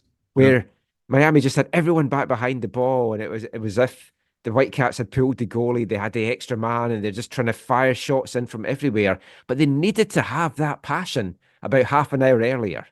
I'm not saying like lay siege like that and leave yourself wide open, but they needed to take the game to Miami. And Vanni said that was exactly what they were going to do. They were going to come out on the front foot and take the game to Miami. And I wonder if the fact that he knew that Messi and Suarez weren't there made him change his game plan a little bit. And they went back to the old style of playing because they're like, they're not as big a threat, so we can just go and do what we normally do. Because in the early going, Miami were dominating possession, albeit not doing that much with it. And Miami weren't great. That is the other annoying thing about this. That was not an impressive Miami side. They were a side there for the taking. And no wonder they were so happy afterwards. So happy they stamped on Pedro Vita's jersey. Don't know if you saw that tweet.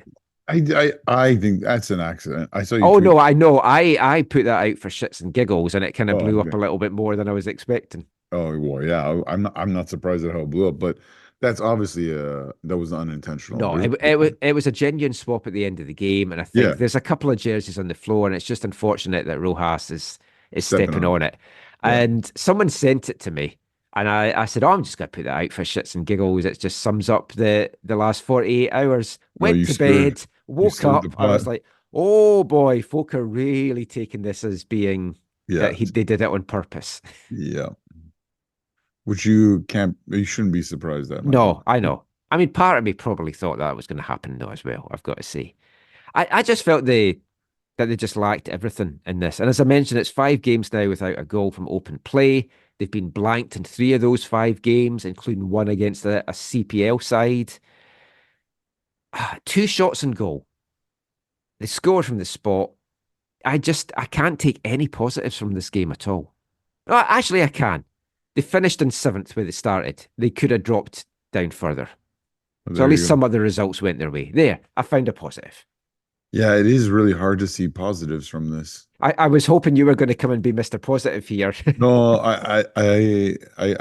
yeah, all the off-field stuff is a nightmare, and you feel like the repercussions from that won't be positive, or the negative will never be counterbalanced by the positive that could potentially have come from it. Yeah.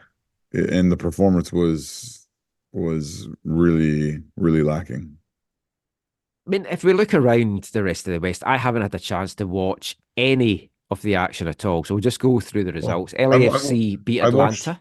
yeah, I watched highlights of a bunch, and I Oh, saw cool. You can chip in with anything. Did you see LAFC's win against Atlanta? That I just kicked watched things off. I just watched the highlights of it, and I still don't understand how Guzan got a red card for kicking the ball into the player's face. Yeah, I've just seen that Guzan got sent off and then I, Bukush scored and then Atuesta gets sent off as well. It seems like I'll have to check those highlights out. That seems like a fun but one. so the goal came from the free kick off the play of the red card. So I All still don't. right. I was watching it with no volume on, so I have no idea why he got a red card. He had no idea why he got a red card from the look on his face. Um, Ah, I'm but going to see if I can find. Oh, they haven't got the but highlights of the sending off up on the website. All right, I'll but definitely check that one out. That sounds but interesting. the goal comes off the play. It's a free kick. Basically, the player was coming in, and I thought he just kicked the ball and it hit the guy in the face, but it was like I don't understand how that's a red card. Anyways, they scored off. It was a free kick, but it was a free kick that took a touch, so it was a little bit harsh for Atlanta to lose that way. But for LAFC, obviously they keep rolling. Yeah, very good win for them in a very tough place to go and get points, and that moves them into the playoff spots as well. It was like things are getting really tight, but RSL, who the league leaders, Another crazy game. yeah, this is another one I Absolutely definitely want to try and crazy. watch. 3-3 in Dallas. Yeah, Did they you were did you watch down. the highlights of this one? Yeah, they were down 3-0 and Yeah, that I've game. just seen as I pulled it up here, they're 3-0 down, and then in the last half hour they get 3 goals, including a leveler in the 98th minute. It was absolutely, yeah, it was crazy. I've said it before, I'll say it again. I'm enjoying watching RSL, so that's definitely one I'll check out. I did see a little bit of this. Seattle got the better of St. Louis 2-1. Yeah, They seem to be starting to find their feet a little bit. yeah, it was. Oh man, Jordy, Jordan Morris, Jordan Morris with the yeah, got winner the in the winner. 69th. Nice. Just played through a really not a crazy ball, and Tim Parker looks like he just misjudges it or can't get a foot to it, and Morris goes in alone and just slots it past Berkey. It was not a yeah, it was not a great looking St. Louis team. No, maybe they need to bring Jake Nowinski back, who seems to have disappeared without trace. Yeah, I do. Well, I just get the updates from her. I think they would lose even worse if that was the case. Don't tell her that. It looks like another kind of barn burner. The team that the Whitecaps will be playing very soon, Colorado. 3-3 draw with Minnesota.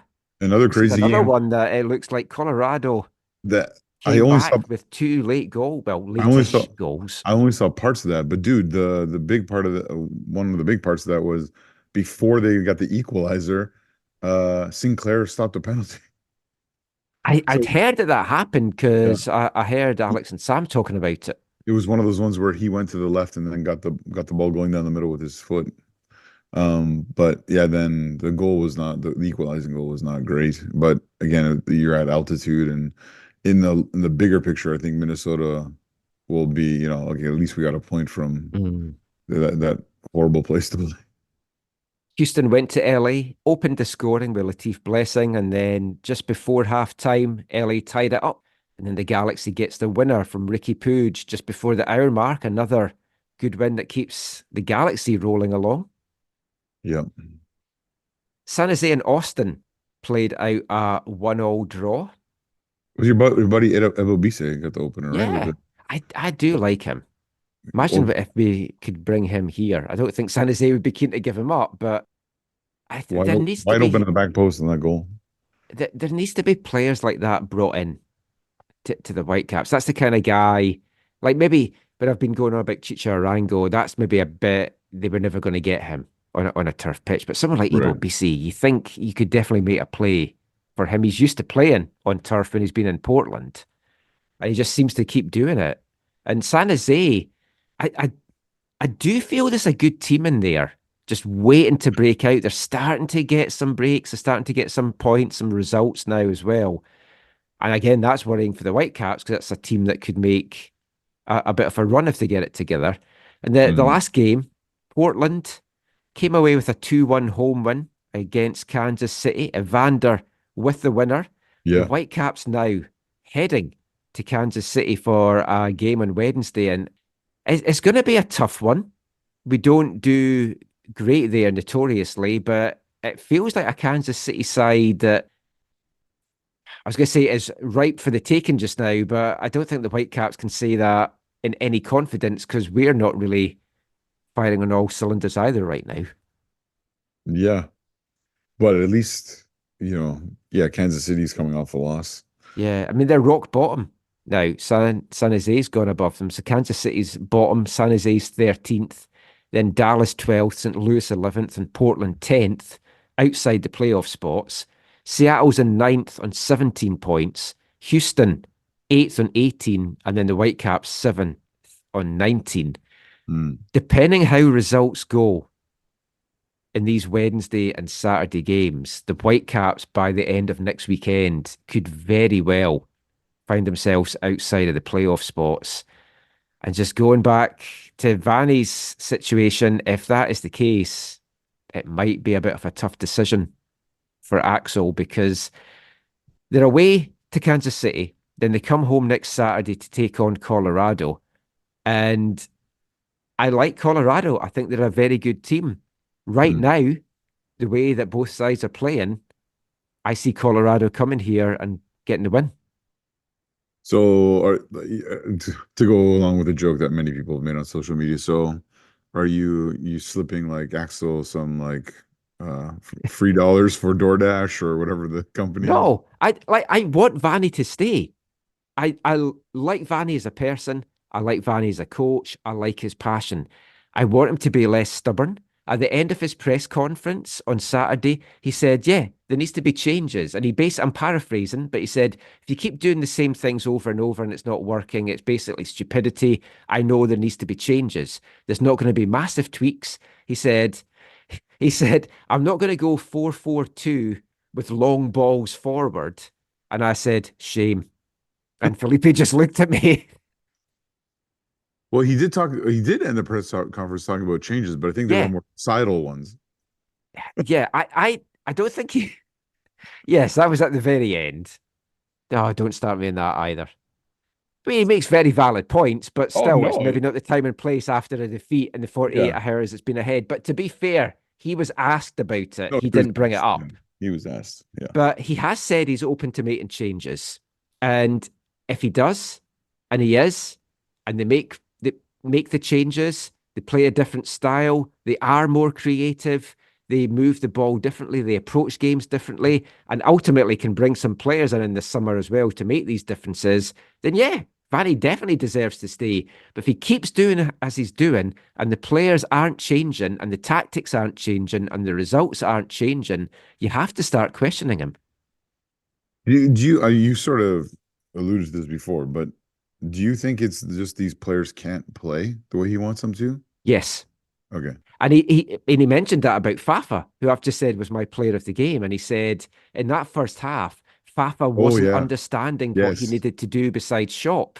Yeah, he said he was And horrible first half yeah, and great in the second. it's like, whose fault is that? Is it Fafa for not understanding, or is it the management team for not explaining exactly what they're needing his role to be? But I do think there's a number of players in this team that are not good enough to play the way that Vanni is wanting them to play. So That's either fair. he has to change the system or he has to change the players, but something has to change and it has to change soon. There's a break coming up. So they have to turn this around before that break. And these are two big games. If we're sitting here next Sunday and the Whitecaps have won 6 points over these two games, then I will be absolutely surprised, but delighted at the same time, because it means that Vanni has listened and changed things and got something to work. I don't even think we're going to take 1 point from these two games. The home form is terrifying me. That was something I was wanting to ask him after the game before I decided just to shut up. I kind of wish I had taken the mic off Felipe and it hadn't gone to her, so we wouldn't have had those last questions that she asked him, which I thought was a really bad way to end the conference. But I wanted to ask him about the home form, because that's 7 home games now, 2 wins. It's not sustainable. It's not playoff potential. No. And like the away form's dipped a little, but they are still getting some results on the road. But there's got to be something behind it. And for me, immediately going back to what I said earlier, I would change and get them training on that pitch more. Now, it might not do anything, but there's something psychologically going on that they can't get this done at home. Yeah, and it's a really bad sign when you can't get the players like motivated enough to put in a performance in these kind of significant matches, a cup match, and then this match, and this I can't remember now. I think it was earlier this year. Wasn't it earlier this year where they would have horrible first halves, and it would take them like a half a game to have the right approach. Like they would come out very flat, and then it wasn't until the second half that there was the odd game then for a small spell that they were great at the start. Yeah. So it seems to be going back and forward. I mean, we finished this game strong, I will say that. But at the same time, Miami looked pretty comfortable. Yeah. But we did have chances. But the quality in the final third is simply not there. The crosses into the box is simply not there. The help to the defence of the wing backs is not there. And there's absolutely nothing in the middle of the park. But apart from that, there's a lot to take forward. It was a good performance. I think that is it for the Whitecaps chat. Actually, it's not. It's not at all. No. Okay, it's not it for the Whitecaps chat. We've got another shit game to chat about. And we'll be back chatting about that after we take you back to 1974. Hi, I'm Martin Nash, and you're listening to the AFTN Soccer Show. Your mama says that through the week you can't go out with me, but when the weekend comes around, she knows where we will be. Kissing in the back row of the movies on a Saturday night with you, holding hands together, you and I, holding hands together, yeah.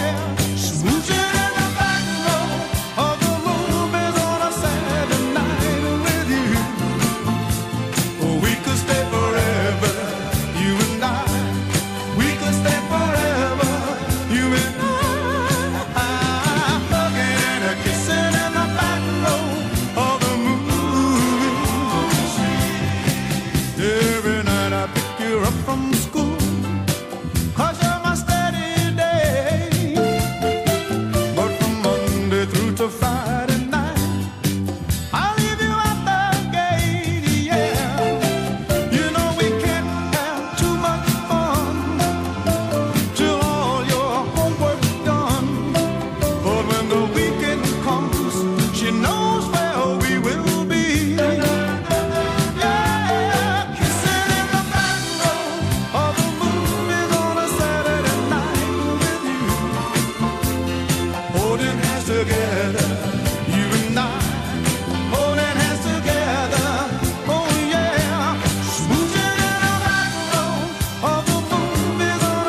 Welcome back to the AFTN Soccer Show on CITR Radio 101.9 FM.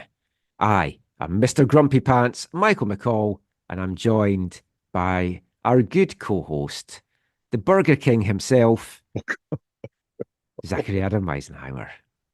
Oh my goodness. I'm trying everything. See what sponsorship deals we can get. I did have a lettuce wrapped California chicken burger today at Red Robin. It was delicious. I've never been to Red Robin. Oh, really? Yeah. It's like it's a great, I don't know if it's other places in the country, but it's a great, I feel like I'd only discovered when I came to BC. Yeah, it's a really great place. If you like it's a burger joint. But we're back for the final part of the show this week, brought to you in partnership by recoveryfamilylaw.ca. They support us, go and support them for all your family legal needs.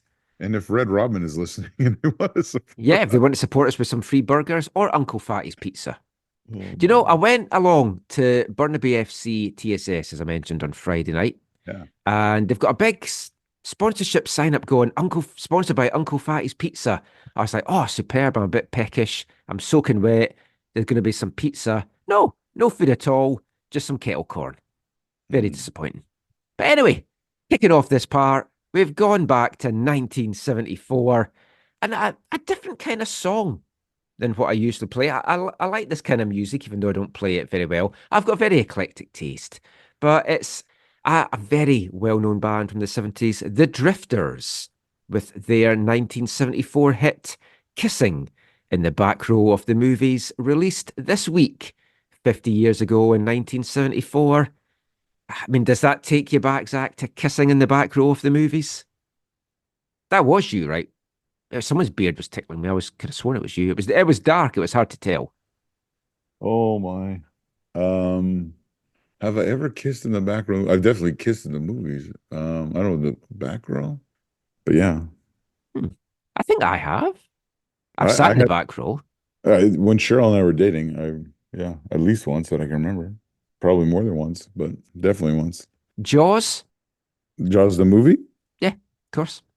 That's when you were kissing in the back row of the movie? That's the only Jaws I can remember from the back row. Oh, Michael. As mentioned, I do remember one movie. Yeah, I was kissing. I don't know if it was back row or not, but this is when I think we were going to school, we were dating, and they had like cheap theaters in Regina. There was 2 cheap theaters at one point in Regina, like they were like a toonie or something. It was crazy. One was like $1.50, I think, my freshman year or something. But one movie, what movie was that movie? Oh yeah, Arlington Road. Oh, that's not a make-out movie. Jeez. No, not at all. It's what's his name? Tim Robbins. Yeah, it's a really good film. Yeah, it's a really. I've actually got that on DVD. It's got some twists to it. Sort of, I don't know, we say crime. I can't even remember what all the twists are. That's making me think I should dig that out. But I've no time to even watch football right now, never mind dig out movies from many years ago. At some point, I will also get Disney Plus back as well. Anyways, Arlington Road, take us home. Let's go back to BC Place last week.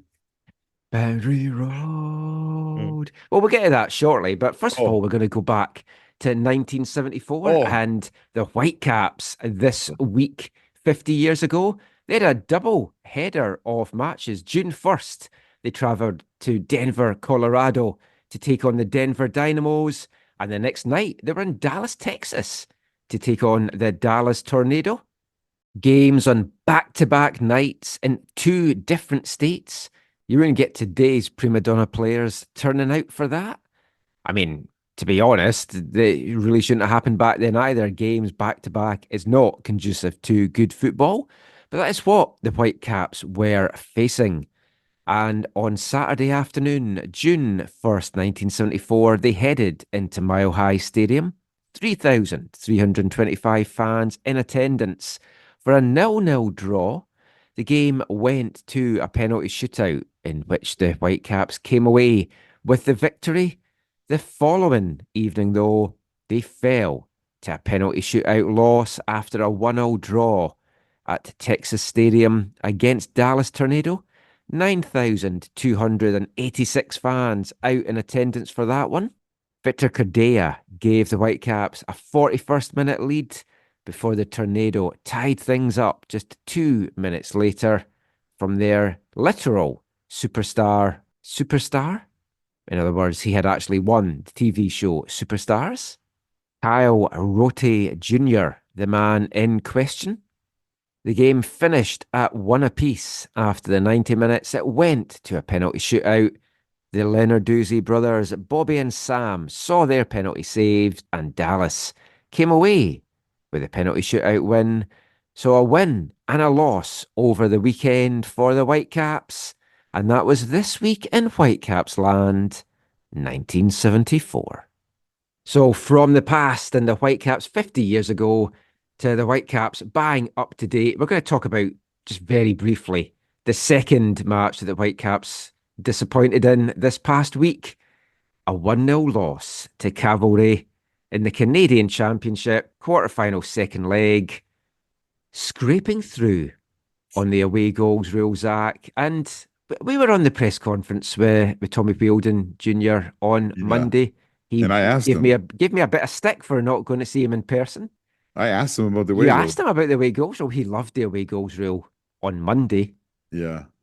I was so wanting to say at the conference, so Tommy, still a big fan of the away goals rule? Why didn't you? I don't know. They'd put in such a good performance. I didn't want to kind of be a bit of a dick to him. I think he would have laughed and stuff about it, because obviously we have got a good relationship going back many a year with Tommy, and I have a lot of time and respect for him. And in many ways, this was the perfect result. I was happy for Tommy. He got the win, but delighted for the Whitecaps because they got through. Cavs undefeated at BC Place. Yeah, that's insane to think of. Actually, Cavs with a perfect record at BC Place. Yeah, they've got a better record at BC Place than the Whitecaps. For real. But and they can score. It's true. From open play. Actually, they can. The Whitecaps can score at BC Place, just sadly in their own net.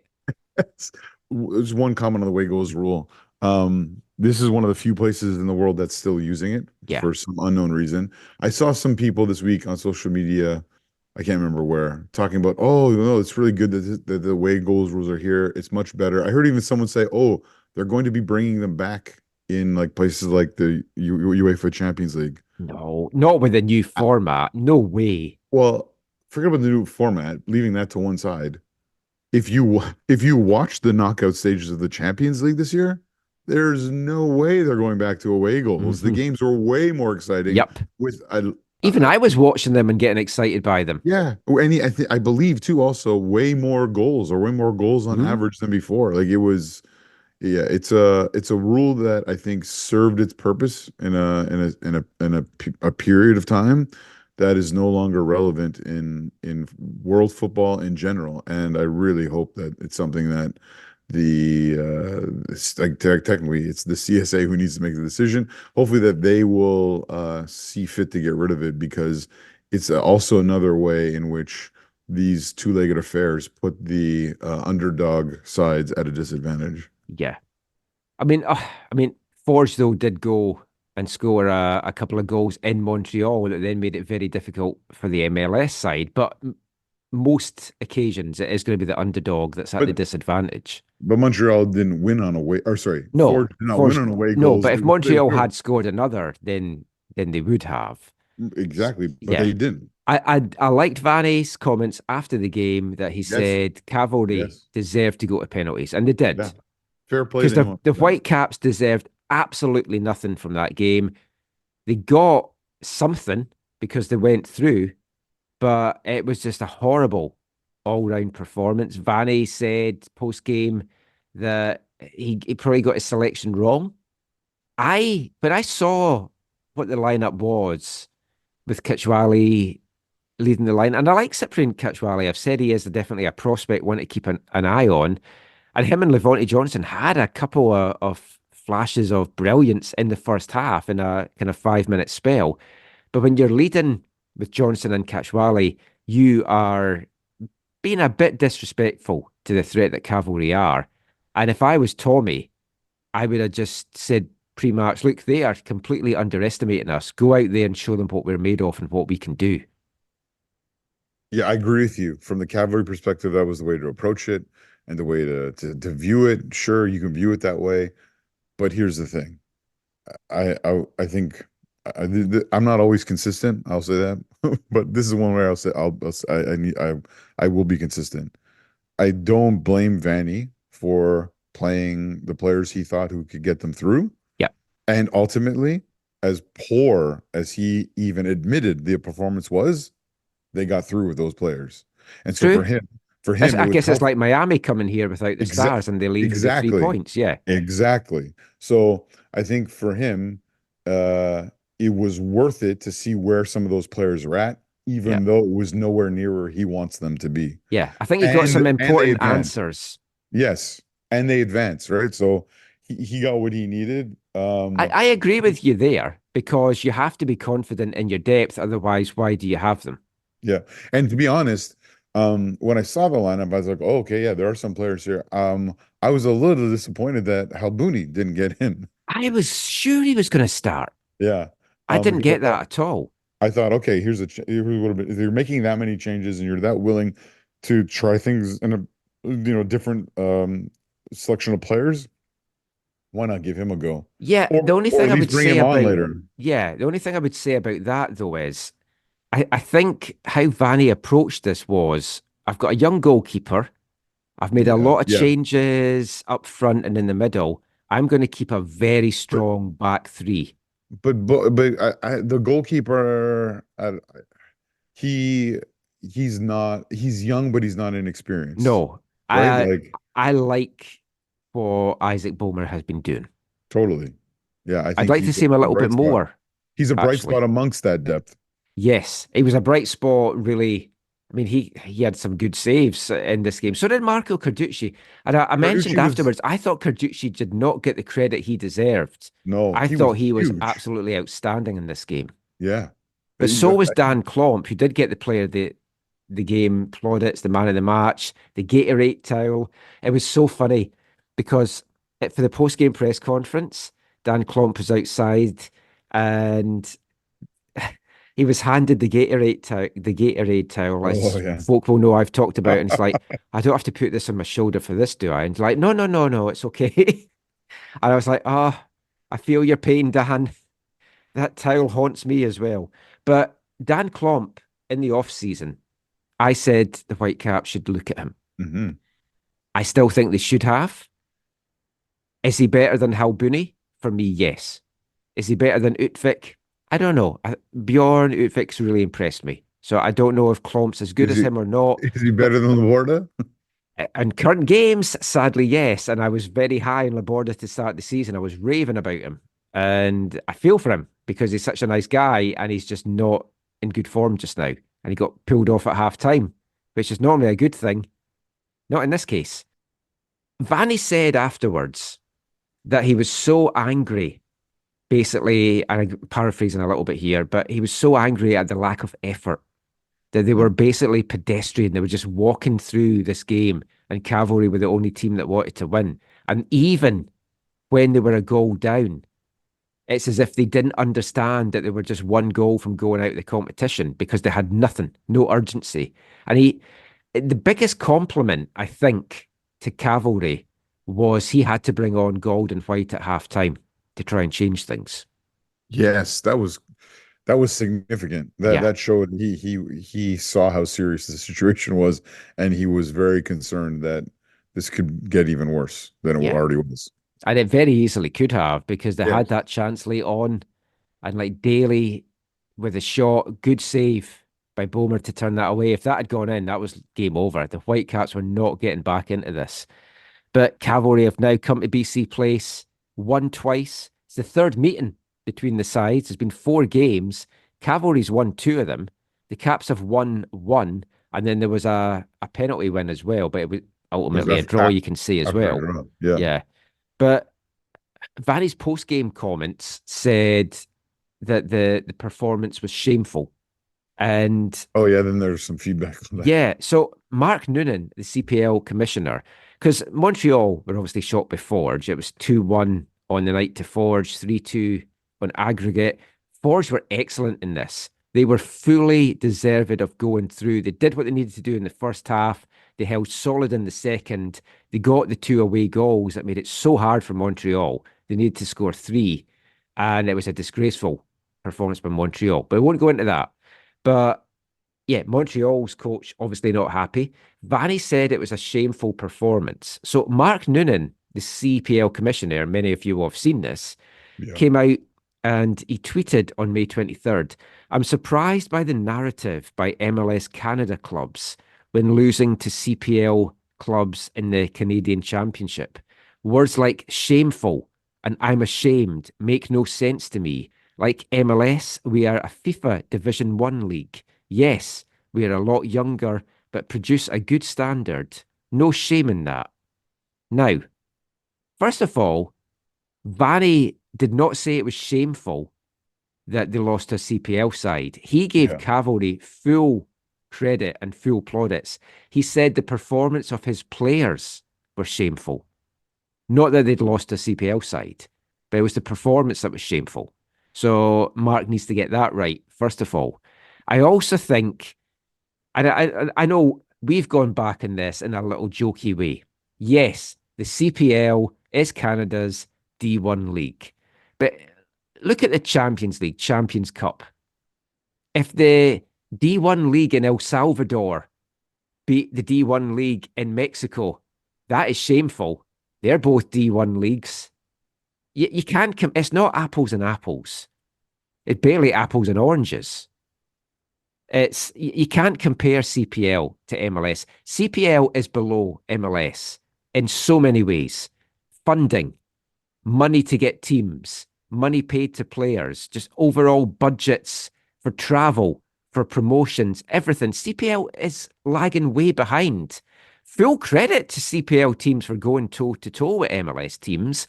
And if anything, it shows that MLS depth is not that much better than the top performers in CPL. But it is embarrassing for MLS teams to lose to CPL sides, to USL sides. And I don't think that Mark should be so offended by that. I think it's unfortunate that he has missed the context of Vanni's comment. Yeah. I think that's the biggest thing. I have no problem with Noonan coming out and saying, like, standing up for his league. I think in particular, and he's done this a lot, the way he stood up for things like the misunderstanding of the CSB deal, which we've spoken about a lot. I highly appreciate his comments on that, because I think there's a lot of misunderstanding around that. No matter how many times we talk about the realities of that, there's still tons of people who don't understand that and rail against it because they've read a headline somewhere, or they have an understanding that is not based in the facts. But yeah, I get him trying to say something, like we should be respected. It's basically he's saying, hey, we should be respected more. And while I appreciate that on one level, I don't think it was needed in this case, because ultimately you're putting all the things you mentioned aside. Your respect is earned when you get results. Yeah. Right. And can I also say, I think it's embarrassing if CPL teams lose to League One teams. So it's the same thing. It's embarrassing if an MLS team loses to a CPL team. It's embarrassing if a CPL team loses to a League One team. Would he have come out and said, like, say Patrice Geyser had spoken to media after getting knocked out and said, oh, it's shameful, I'm embarrassed to lose to a League One team. Would he have said, oh no, Patrice shouldn't have said that, it's not embarrassing? It's exactly the same thing. He's just not looking at it that way. And he's standing up for his league, and I get that. He should. That's his job. But as you say, he just picked Vanni's comments up the wrong way, I think, without actually fully understanding what he said. Well, going back to your, it reminds me of some things from, let's call it my day job, right? You want to talk about the Ten Commandments earlier, and like one of the problems of people coming to scripture is they read it out of context, or they read it without understanding the genre that they're reading, or whatever, right? I know, like my neighbor doesn't even have a donkey. Oh man. Okay. Anyways, but yeah, it was a little bit unfortunate. I appreciate his heart in it at least, but again, I think you let your results earn you the respect, and Yeah. I think the results have earned them a fair amount of respect this year and in previous years.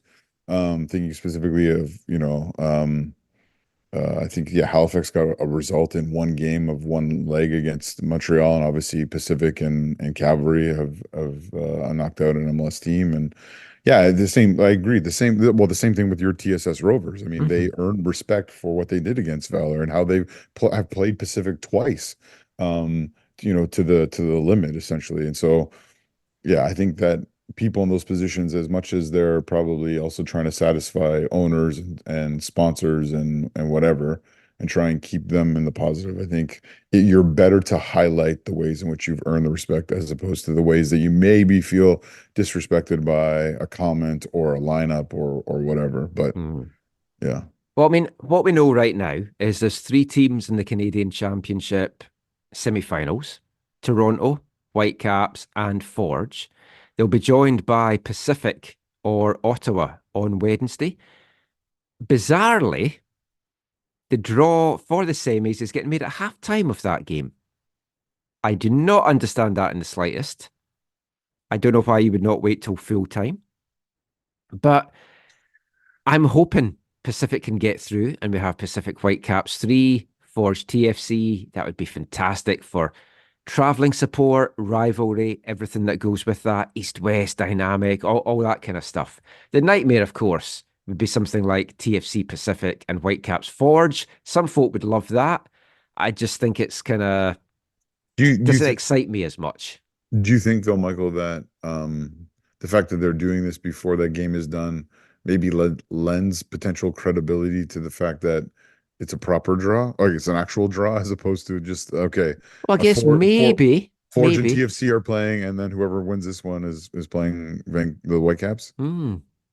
Maybe, because I mean, I asked James Merriman after the game yesterday about what a big opportunity this is for his side. Now, they're in tough, obviously, against Ottawa, who's the informed team just now, but they've got Hmm. a big trip to head over to the island for this game. I think Ottawa ultimately will get through. I hope it's Pacific.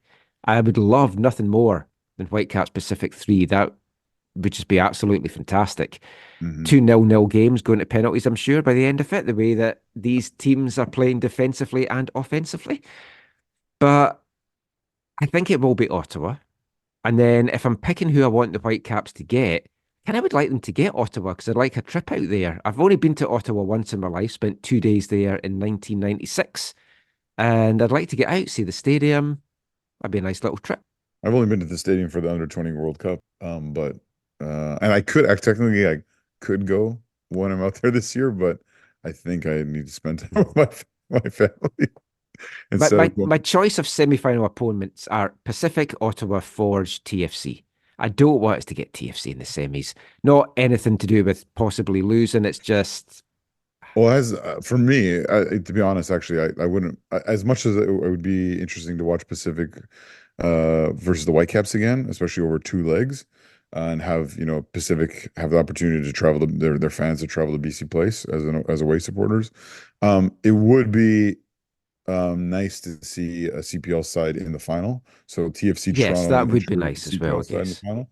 But it'd be better for the CPL sides, going back to the respect factor. It'd be better for them to earn that place in the final by knocking out one of the MLS sides, or Yeah. having an all CPL final by knocking out both MLS Yeah. sides, I mean, which there's that again as is well. highly unlikely, but would be kind of fun. Hey, do you know, I don't know that it is highly unlikely.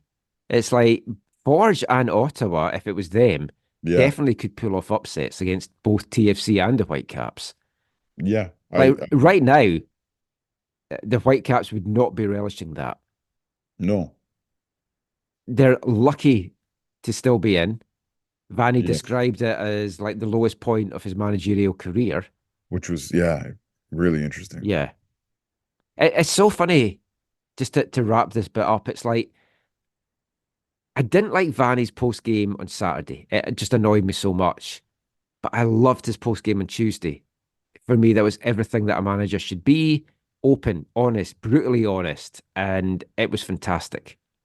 So it's so funny. Two very different reactions coming out of his press conferences in a 5 day spell.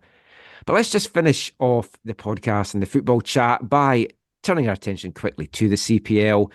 Zach and myself were out at Willoughby on Saturday afternoon for the BC Derby. I think this was my first BC Derby in person. I don't think I made any of the two home games last year. I was in California for one last year, so technically this would be my fourth, I guess. Of these Yeah, teams. I'm pretty I've been sure to I other didn't get BC out to derbies. one. But obviously, the the Michael Lucky Charmness, the little leprechaun that I am, rubbed off again for Vancouver FC. They trailed to an early goal, and I was like, oh no, here we go. But they fought back and with a better team for the vast majority of the game, although it was not a good first half. Came back to come away with the 2-1 victory. Very deserved 2-1 victory. Moving up to second now in the CPL standings. Over 3,000 fans in attendance. Vancouver FC, as many of you will have seen on social media, pounced on the Messi debacle with the inventive ticket offer of anyone that had a ticket for Whitecaps Miami could get a free ticket for the game on Saturday afternoon. Lots of time to get from Langley downtown, depending on what way you were going. To be honest, I did the post game, got home for 20 minutes, got downtown, still had 20 minutes to spare before kick-off, so it was very doable. But I don't know, I mean, we'll try and find out how many folk maybe took up that offer. Haven't had a chance this early since the game finished, but over 3,000 there. And it was a good crowd, good atmosphere, and a great victory. Yeah, how do you like for on one level, I didn't really care for all the promotional Really? I quote thought it unquote was marketing. really good. Yeah, I mean, just that's not. Afshin's acting in his video. Yeah, well, I I was don't know who shocked. it was that was doing the other acting where he got the message through on his phone. That wasn't as good. Who are you talking There's about? another video. Someone's at his Oh computer. yeah, he works for he works in the office. Yeah. Is that Mr. Um, K? no, Oh. no, no. I forget. I know the dude. I can't remember his name right now. It was fun. It was inventive. But And I genuinely liked that they pounced on this immediately. yeah, I So full just credit to them for that. anyways, it's not my favorite form of marketing. Let's just put it that way. Ah, But to me also, Michael, yeah, the number that there were people who took them up on it for sure, because I know some people who did. not Um, 51,000. Thankfully, that could have been no, chaos. I couldn't no, get parked but in my usual spot. I was really pissed off. ultimately for them though, it was just it was like exposure for the club, right? Yeah, Like it's that's just what it was publicity. about. Any Yeah, publicity is good publicity, they say. Whitecaps might disagree with that after this and week, but and as much as I didn't like it, it was also just again, uh it gave the naysayers towards Vancouver FC an opportunity to crap all over them, mm, on the socials like they're fond yeah. of, which is it is what I it had is. folk tell me when I put my picture out, oh, what a terrible crowd. I'm like, it's the best of the season. My picture's showing one stand. Yeah, And yeah, then they yeah, were like, oh, there's no one in the supporters end. It's like, have you not seen they're in a different section for this game? yeah, Which does, yeah. I don't know how much you want to say on the show. We haven't talked about this. I have no idea why you were there. Can you share anything or not Well, really? no, it was known that this was going to be a really before all this before Messi not showing up. Ah, It, yes. it was known that the ticket sales for this was not good, right? Yes. And so, in our connecting with the stewards, we talked about, hey, as a one-off is something we want to try. And so, in um, in general, we have a very good relationship. And so it was just like, oh, okay, well, yeah, this is something we could try and just see what it's like and whatever. And for the most part, it was positive. I mean, we were in a space that wasn't big enough for us, so we had some people who couldn't Mm. couldn't be in there, which was okay. I, That's not I, the I mean, end of yeah, the you do world. have some fat fans. Yeah, no, I meant Oh, numeric. that's not what you meant. Oh, sorry. Yeah. Just the number of seats that were there, we had more than that number I of mean, it did look people. crammed. Yeah, but the other side of that is, I will say, is even though not everyone could fit in, it was nice because when you're in a section that holds 240 people and you don't have 240 people, everyone just kind of spreads out because they want their personal space. Yeah. Whereas this was more like an away day where we're all crammed in and you're tight, and it makes some of the, how should I put it? Some of the ways I like to support, it makes them more meaningful and visually more effective and all Yeah, that you're kind a very touchy-feely person. yeah, especially when I support. Yeah. But It no, reminded me of like I genuinely said this to the guys in the press box. It reminded me of like Scotland with the two sets of local fans being so close to each other. mhm. I just think you can feed off each other. You've got a good little bit of friendly Yeah, rivalry. I didn't see any bottles getting thrown back and forward. no darts, no No. pies. It's all good. But no, yeah, there was a great number of Pacific supporters, although Yeah. the number we were told Yeah, didn't you said to me there was about 200, and I was like, well, unless they were spread throughout the stadium, it certainly we didn't were look that we much. were told there was like 100, at least 160 to 200, but I don't know if the changes in the second BC game that day Ah, impacted attendance, because it might have. Uh, maybe, because again, if you're um, paying for the ferry and everything to come over, are you gonna, is it still worth it for you? exactly. It's So not cheap. I think that had an impact because yeah, when you're in the stadium, you're looking on there, I was like, oh yeah, there's a bunch of them. But then later, yeah, when I saw images from I saw the broadcast and stuff, I was like, yeah, that's not how many we were told I, we're I gonna be. mentioned to you But after the game, and it's the same in many stadiums, BC places like this. Providence Park is like this down in Portland. You can be in the press box above the Whitecaps fans at Piggy Park, oh and you yeah, can't hear the Whitecaps yeah, fans. yeah, All you hear is the Timbers Army. You step out of the press box, and all you hear yeah. is the Whitecaps fans. So Having I, been having been in that press box, I know exactly what you're talking about. yeah, it's such weird acoustics. Yeah. And yesterday, I could hardly hear the Fanatics, and we were right opposite them, and all we could hear were the Pacific fans. And then I did my thing that I've been doing for the second Wait, wait, half. wait, wait, wait. Are you the Pacific fans were singing? They were much louder than you. And they had three drums. I think Yeah, that's what let you well, down. And some well, kind of horn things. well, sometimes some people are known to overcompensate, right? Yeah. Small in numbers, big in drums. But then second half, I did what I like to do, go down, stand Yeah. right behind the goal if EFC's shooting that way. And I couldn't hear you at all. All I could hear was the Pacific fans, but I was pretty much right beside them. Yeah, And you're then right. for the last few minutes, I went into your empty section. I was like, Yeah. hey, I've claimed it as my own. Finally, the eagle's nest is mine. We noticed a stench when we were cleaning up. Yeah, sorry Yeah. about that. I left a little message for you, as opposed to a little messy. But It from did there get a you little messy. but from there you could hear us? I could hear you and couldn't hear the Pacific fans at all. Yeah. Well, I think they probably also had stopped singing by that point. Yeah, they were down by that point. Yeah. But it's just weird, the acoustics in the stadium and stuff. I don't think you guys, though, on the broadcast were as mic'd up, or you didn't have a mic there, which I think you do at your end usually. I would not be so shocked that was maybe not connected with the media pro people to, hey, things are different for today. So there might have been there may have been some kind of miking in front of an empty stand Possibly. at the south end But there. But I mean, overall, it was a good win. And as we spoke to Ashton about post game, after the start to this season with back-to-back wins, there was wobbles on the road, yeah, and genuinely, you didn't know what way the team was going to go. Had we got carried away by those early wins against two, what has turned out very poor teams in the CPL this season, then they go on the road and they struggle? Or is it just a case of they're only good at home, they can't win away? But now they got a draw against the class act of the league right now in Ottawa. They've gone to Forge, they've got a win. They've now scored 2 goals against a team that had only given up one in the league and one in the Canadian Championship all season. And you're like, you know what? This is a good Vancouver FC team. yeah. I mean, giving up the early goal from a penalty, David Norman's hand, unfortunately, blocking Josh Hurt's shot, and then Saluf Yeah, converted I mean, it from was a clear spot. penalty. Yeah, yeah, but it was an unfortunate way to begin the game. But I think you saw from the Eagles, their fighting spirit and knowing that they have the players and they have the ability to both create chances and to finish them. And you saw the cross from Paris G, who was named the man of the match.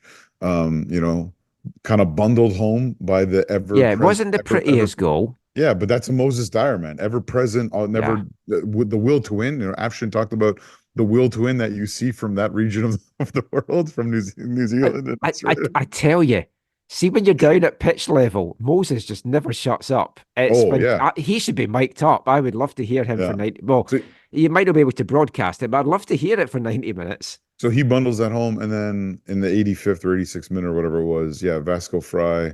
I can't remember who took the shot. Shot gets blocked, comes out to Vasco Fry, and he finishes his back-to-back games, match-winning goals. Yes. His third goal for the Eagles, and two of them are match-winning goals against Pacific. One home, one away. I haven't watched it back on the telly yet, but if you watch it back, you might see me behind the goal, jumping up and down, running sideways. Well, he does. Do you see him wave with the Pacific fans? Yeah. Oh, I wanted him to come in post game. I said to Caitlin, "Oh, you're bringing Vasco in?" And she's like, "No, we're bringing one of the local boys." Yeah. And I was nice to bring Grady in because it was his home debut. Yeah, because he did the. I wanted to ask him about running over to the fans, and he's like, because Vasco did the last game right after he got the winner. Yeah. But yeah, it was great. And then could you hear the you swam all this way just to? Yes, I heard that. Because funnily enough, they went very quiet after that, and all I could hear was you then from behind the goal. Yeah, not just you, but like your group. But it was a good afternoon. Sometimes.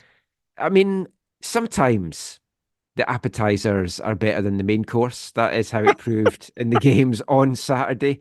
Funnily enough, my article on my match report I wrote for the game last week was the opposite. But I said that the Cavalry game was maybe a disappointing appetizer for the good main course to come. That didn't prove to be the case. It was a very disappointing meal in general from a Whitecaps perspective, but half price so that's good.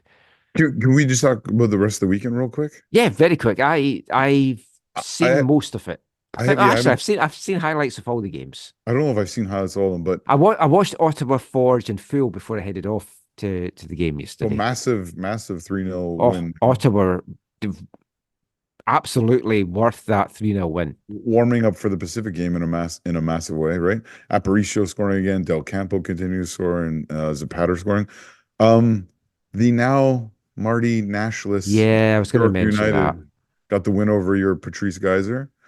I'm really sad about that. It felt like inevitable in that in the sense that the club was bought by a couple of Mexican investors, or whatever, however you want to describe them. That's the right way to describe them. But a couple of Mexican dudes, and it's almost for sure they're going to bring in a Mexican coach team. And well, I mean, they said they've spoken to local talent or local management and from potential managers from overseas, but I mean, their owner came out and said that what Martin Nash did off the pitch was everything they want at the club, but they had a different approach to the on the pitch product.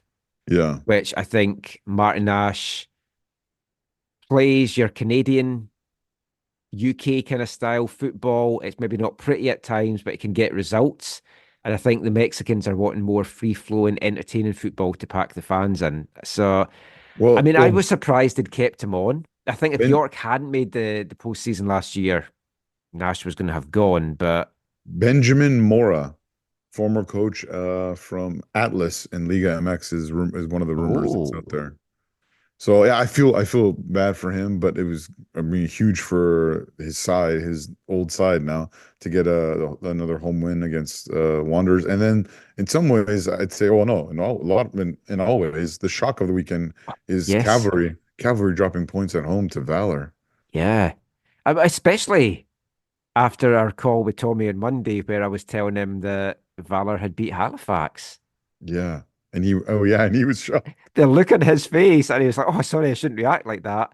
And then I said to Caitlin, I was watching the highlights when I got home tonight after doing the League One games, and I was telling Caitlin the story, and I said, "Oh, I wonder what Tommy's face looks like now when that goal went in when Valor had taken the lead."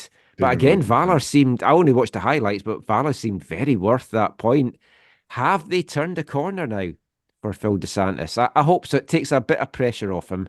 They've now got 4 points from this difficult road spell. Well, yeah, when Nash went, everyone's like, well, everyone had their money on Phil going first. So yeah, it's good that he's been able to last. And of course, the match equalizer came from former Rangers and Whitecaps player Fraser Aird. I think it was an own goal personally, but definitely was deflected in, but for me, it's an own goal. Okay, this one I haven't seen, so I got to look at it then. Oh no, yeah, for me, it's an own goal. It's much like Whitecaps Unity League One women's game. I'm adamant I am not giving Tristan Cornell the goal for Unity because she heads it off the bar, it Mhm. hits the back of the keeper, Oh, that's an own goal. then goes sideways to the defender, bounces off the defender and in. Yeah, It's an that's an own own goal. goal. That's an own goal. So did Aird put it in a cross and it went off someone? He went a shot, it was just deflected and it went in. Okay, so the question is, was the shot going on target? It was on target, No, then it's but I his think goal. the keeper would have saved it. No, it doesn't matter. It's his goal. The rule, the actual rule for own goals is if the initial shot or if the shot is going on, it's going to hit the target. If it's deflected, it's still the shooter's goal. If the shot was not on target and it goes in off of someone, then it's an own goal. So then it is Fraser's. Nonsense. Again, I haven't seen Whole weekend's been that's nonsense. that's one I haven't seen. Yeah. Anyway, I think Valor now get a home game because I think it was the first 7 they were away for. So Yeah, this is 7. yeah, But, we're a quarter of the way through the season in the and CPL. Vancouver FC is currently lying second, which is encouraging. Yeah, I was trying to check that during the post game because I wanted to ask Afshin, I and I did wasn't the sure if it same was thing. game 7 I did or the not. same thing. So I was- we'll hopefully ask that in the next pre-game thing as to what his kind of view from that is. But that is it for the football chat. It's not it for the show though. We will finish as always with this week's wavelength. And I had this song picked out before all the Messi debacle on Thursday. I thought, Messi coming to Vancouver. I have to play a wavelength song about the greatest player of all time, the best Argentine player in the world. And I thought, doesn't matter what's happened, I'm still going to play this song. So this is a single from 2021 from a Norwegian punk band called Feet Punk. It's about the only player it could be about, Diego Maradona.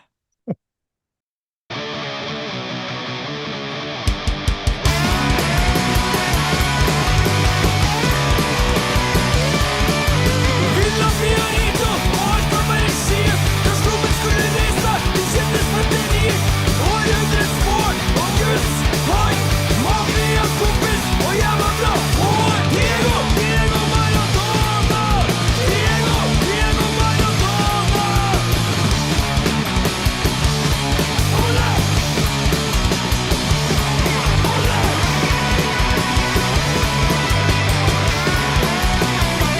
Världens bästa spelare, men inte världens bästa syn. En gud för Argentina, en gud för Rosal. Hurling och dräckig, hårig och rus. Och mannen världens USA-tur. Diego, Diego Maradona. Diego, Diego Maradona. Diego, Diego Maradona. Diego, Diego Maradona. Oh, my. Norwegian punk band, Feet Punk there. Nice little song there about Diego Maradona. That is pretty much it for the show. It's a shorter one than I thought it was going to be. Glad I cut that whole other part out. Think we're just coming in at about 2.5 hours off the You top of my could- head. We have gone into Monday, but just into Monday. Just barely, yeah. You could cut out your Stefan Kuntz references. That's the best bit of the show. I've got 2 years worth to try and cram in before folk forget who he is. Oh my. Oh, maybe they'll bring him in as the New York manager. That would be not New York, the New York manager. Gets very confusing. Anyway, before I'm tired, my coffee perked me up a little bit, but I'm sagging again. Hopefully enough to get to sleep, but we'll see. Maybe I'll even get this edited tonight. If this comes out on Monday morning, it's because my coffee has done its effect and I can't get to sleep. But just before we go, Zach, any final thoughts from you? Anything that's caught your eye this week? Where can people find you online? Yeah, you can find me on Twitter at Zachary, or sorry, X at Zachary. I'm occasionally tweeting there. I just want to give, of course, Bundesliga roundup. So Bayer Leverkusen had their 51 game undefeated yes. streak. So I they don't mind you talking won- about this. They won the Bundesliga, which was great. But then Xavi Alonso, who's been highly accredited for getting them where he's gotten them to. I think just had a really off day in the Europa League final against Atalanta. I think tactically and squad selection, I think just weren't quite right. Um, uh, the formations were kind of matched up. They were both 3-4-2-1s, and he chose to keep his big men off. So he didn't start Boniface or Schick up top, and said kind of played to play a lot on the counter with speed up top, accompanying Wirtz and Stanisic, who I was a Bayern player and I really appreciate and look forward to his return to Bayern and hopefully being a regular in the match day squads next year, and maybe even the starting lineup next year. But he played him at wing back, and it didn't quite work. And I mean, Lookman had incredible game, scoring a hat trick for Atalanta. But yeah, it was really disappointing. The other thing I will say is Mike, some clubs do this. They gave this competition to their backup keeper, who's a little bit younger, including the final. So you remember years ago in the first Whitecaps Voyageurs Cup where Paulo Tinoragi was like, "This is your competition." They got to Yes. final, and they're like, "No, we're playing Osted," Yeah, was which very, is that very, is a kick in the it was nads. very crushing for him. But no, this is also a time where you're just like, two of the goals. I'm like, as dodgy as Herdetsky, who's their first keeper and captain and whatever, as dodgy as he can be, I'm like, I think he stops two out of the three of them, or at least one of them, and keeps them maybe in the game and whatever. Anyway, it was not great. But I mean, hats off to Atalanta and Gasperini, their coach, is his first title, and he's like a 66-year-old or whatever, and they got things right on the day. But I don't know. I actually don't even know the score. I know they were winning 1-0 at half, but I know Leverkusen won the DFB Pokal on Saturday against 1 FC Kaiserslautern. Some wonderful displays in that game. I need to go back and look at them. I've only seen highlights of a couple of them, but from the fans pre-match. So yeah, so Leverkusen ends with one defeat in the last year and two trophies and a lost final. So again, shout outs to them. But I do want to give one other shout out that I didn't give last week, because as much as the Thomas Tuchel era at Bayern Munich has been very, very painful, and as much as we've given kudos to Leverkusen on their undefeated, kind of invincible season in the Bundesliga, I failed last week to mention that in the women's Bundesliga, there's been an undefeated season as well. With 19 draws, no, sorry, 19 draws. That sounds an exciting fucking league. 19 victories, 3 draws, no losses, 60 goals for, 8 against, 52 goal differential. The winning side in the women's Bundesliga this year is the mighty FC Bayern Munich. So Wow. So not a trophyless season. No, so they steamrollered the opposition like a Panzer division. Oh my, Michael! I knew you were going to say something like that. They went out in the Champions League too early, but a great domestic season, and they beat Wolfsburg who's a traditional powerhouse in the women's game. They beat them by 7 points. So anyway, shout out to them. That does sound like a hugely dominant season, I've got to say. It sounds like a regular Bayern season, no? Yeah, should get them to play the Whitecaps girls elite. See who is the best. I fancy the Whitecaps girls. I think they can take good run for their money. There you go. I want to end with something else from the Miami game. I was going to mention this in part 3, but I thought I'll save it for the end. So we end with a bit of fun after what has been a dark few days in Whitecaps land. And I haven't told you this, so I can't wait to hear your reaction to this. You may have seen towards the end of the game that the ball went into the bounds, and it was seconds were ticking down. And someone threw the ball quickly back into play so the Whitecaps could take a throw in. And Tata Martino was going crazy. Is that when the red card came out? No. That was it was wrongly reported by Har that this is why Tata's son got sent off. Tata's son got sent off because he was chirping away at the fourth official that time was up and just would not shut up. And Alan Roos called him over and said no. He apologized to Vanni at the final whistle for that. Oh, did he? I think so. Yeah, I think in Oh. the clip I saw, I think he's like, "Oh, I'm sorry," but he was sort of pointing at where it happened or something. Yeah. Yeah. Tata's son threw his gum at the person that threw the ball back to get the play underway.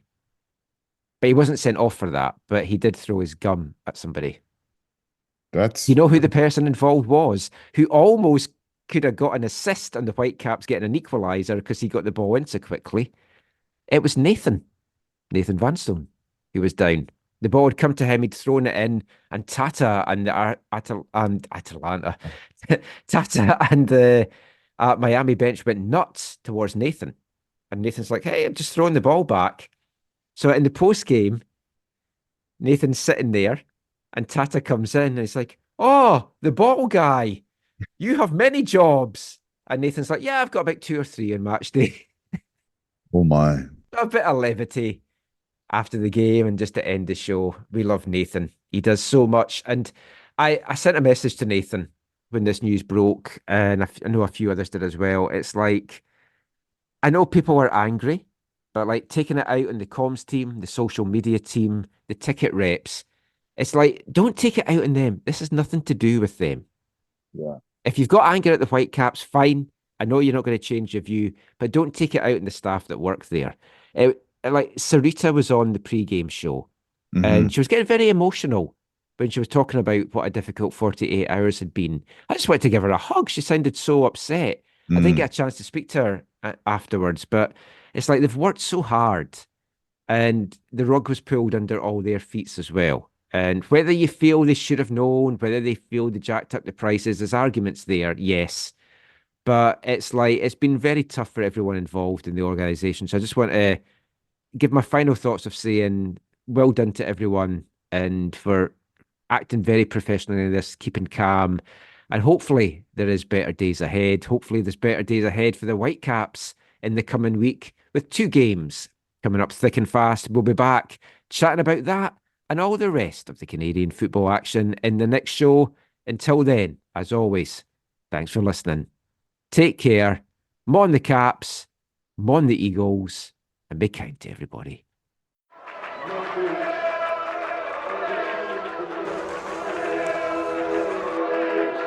Going to your first match is an experience you never forget. The atmosphere of what's going on around the pitch looks beautiful, and you always look and go, wow, I'd love to play here one day. If you get the bug, it's going to stay with you for life.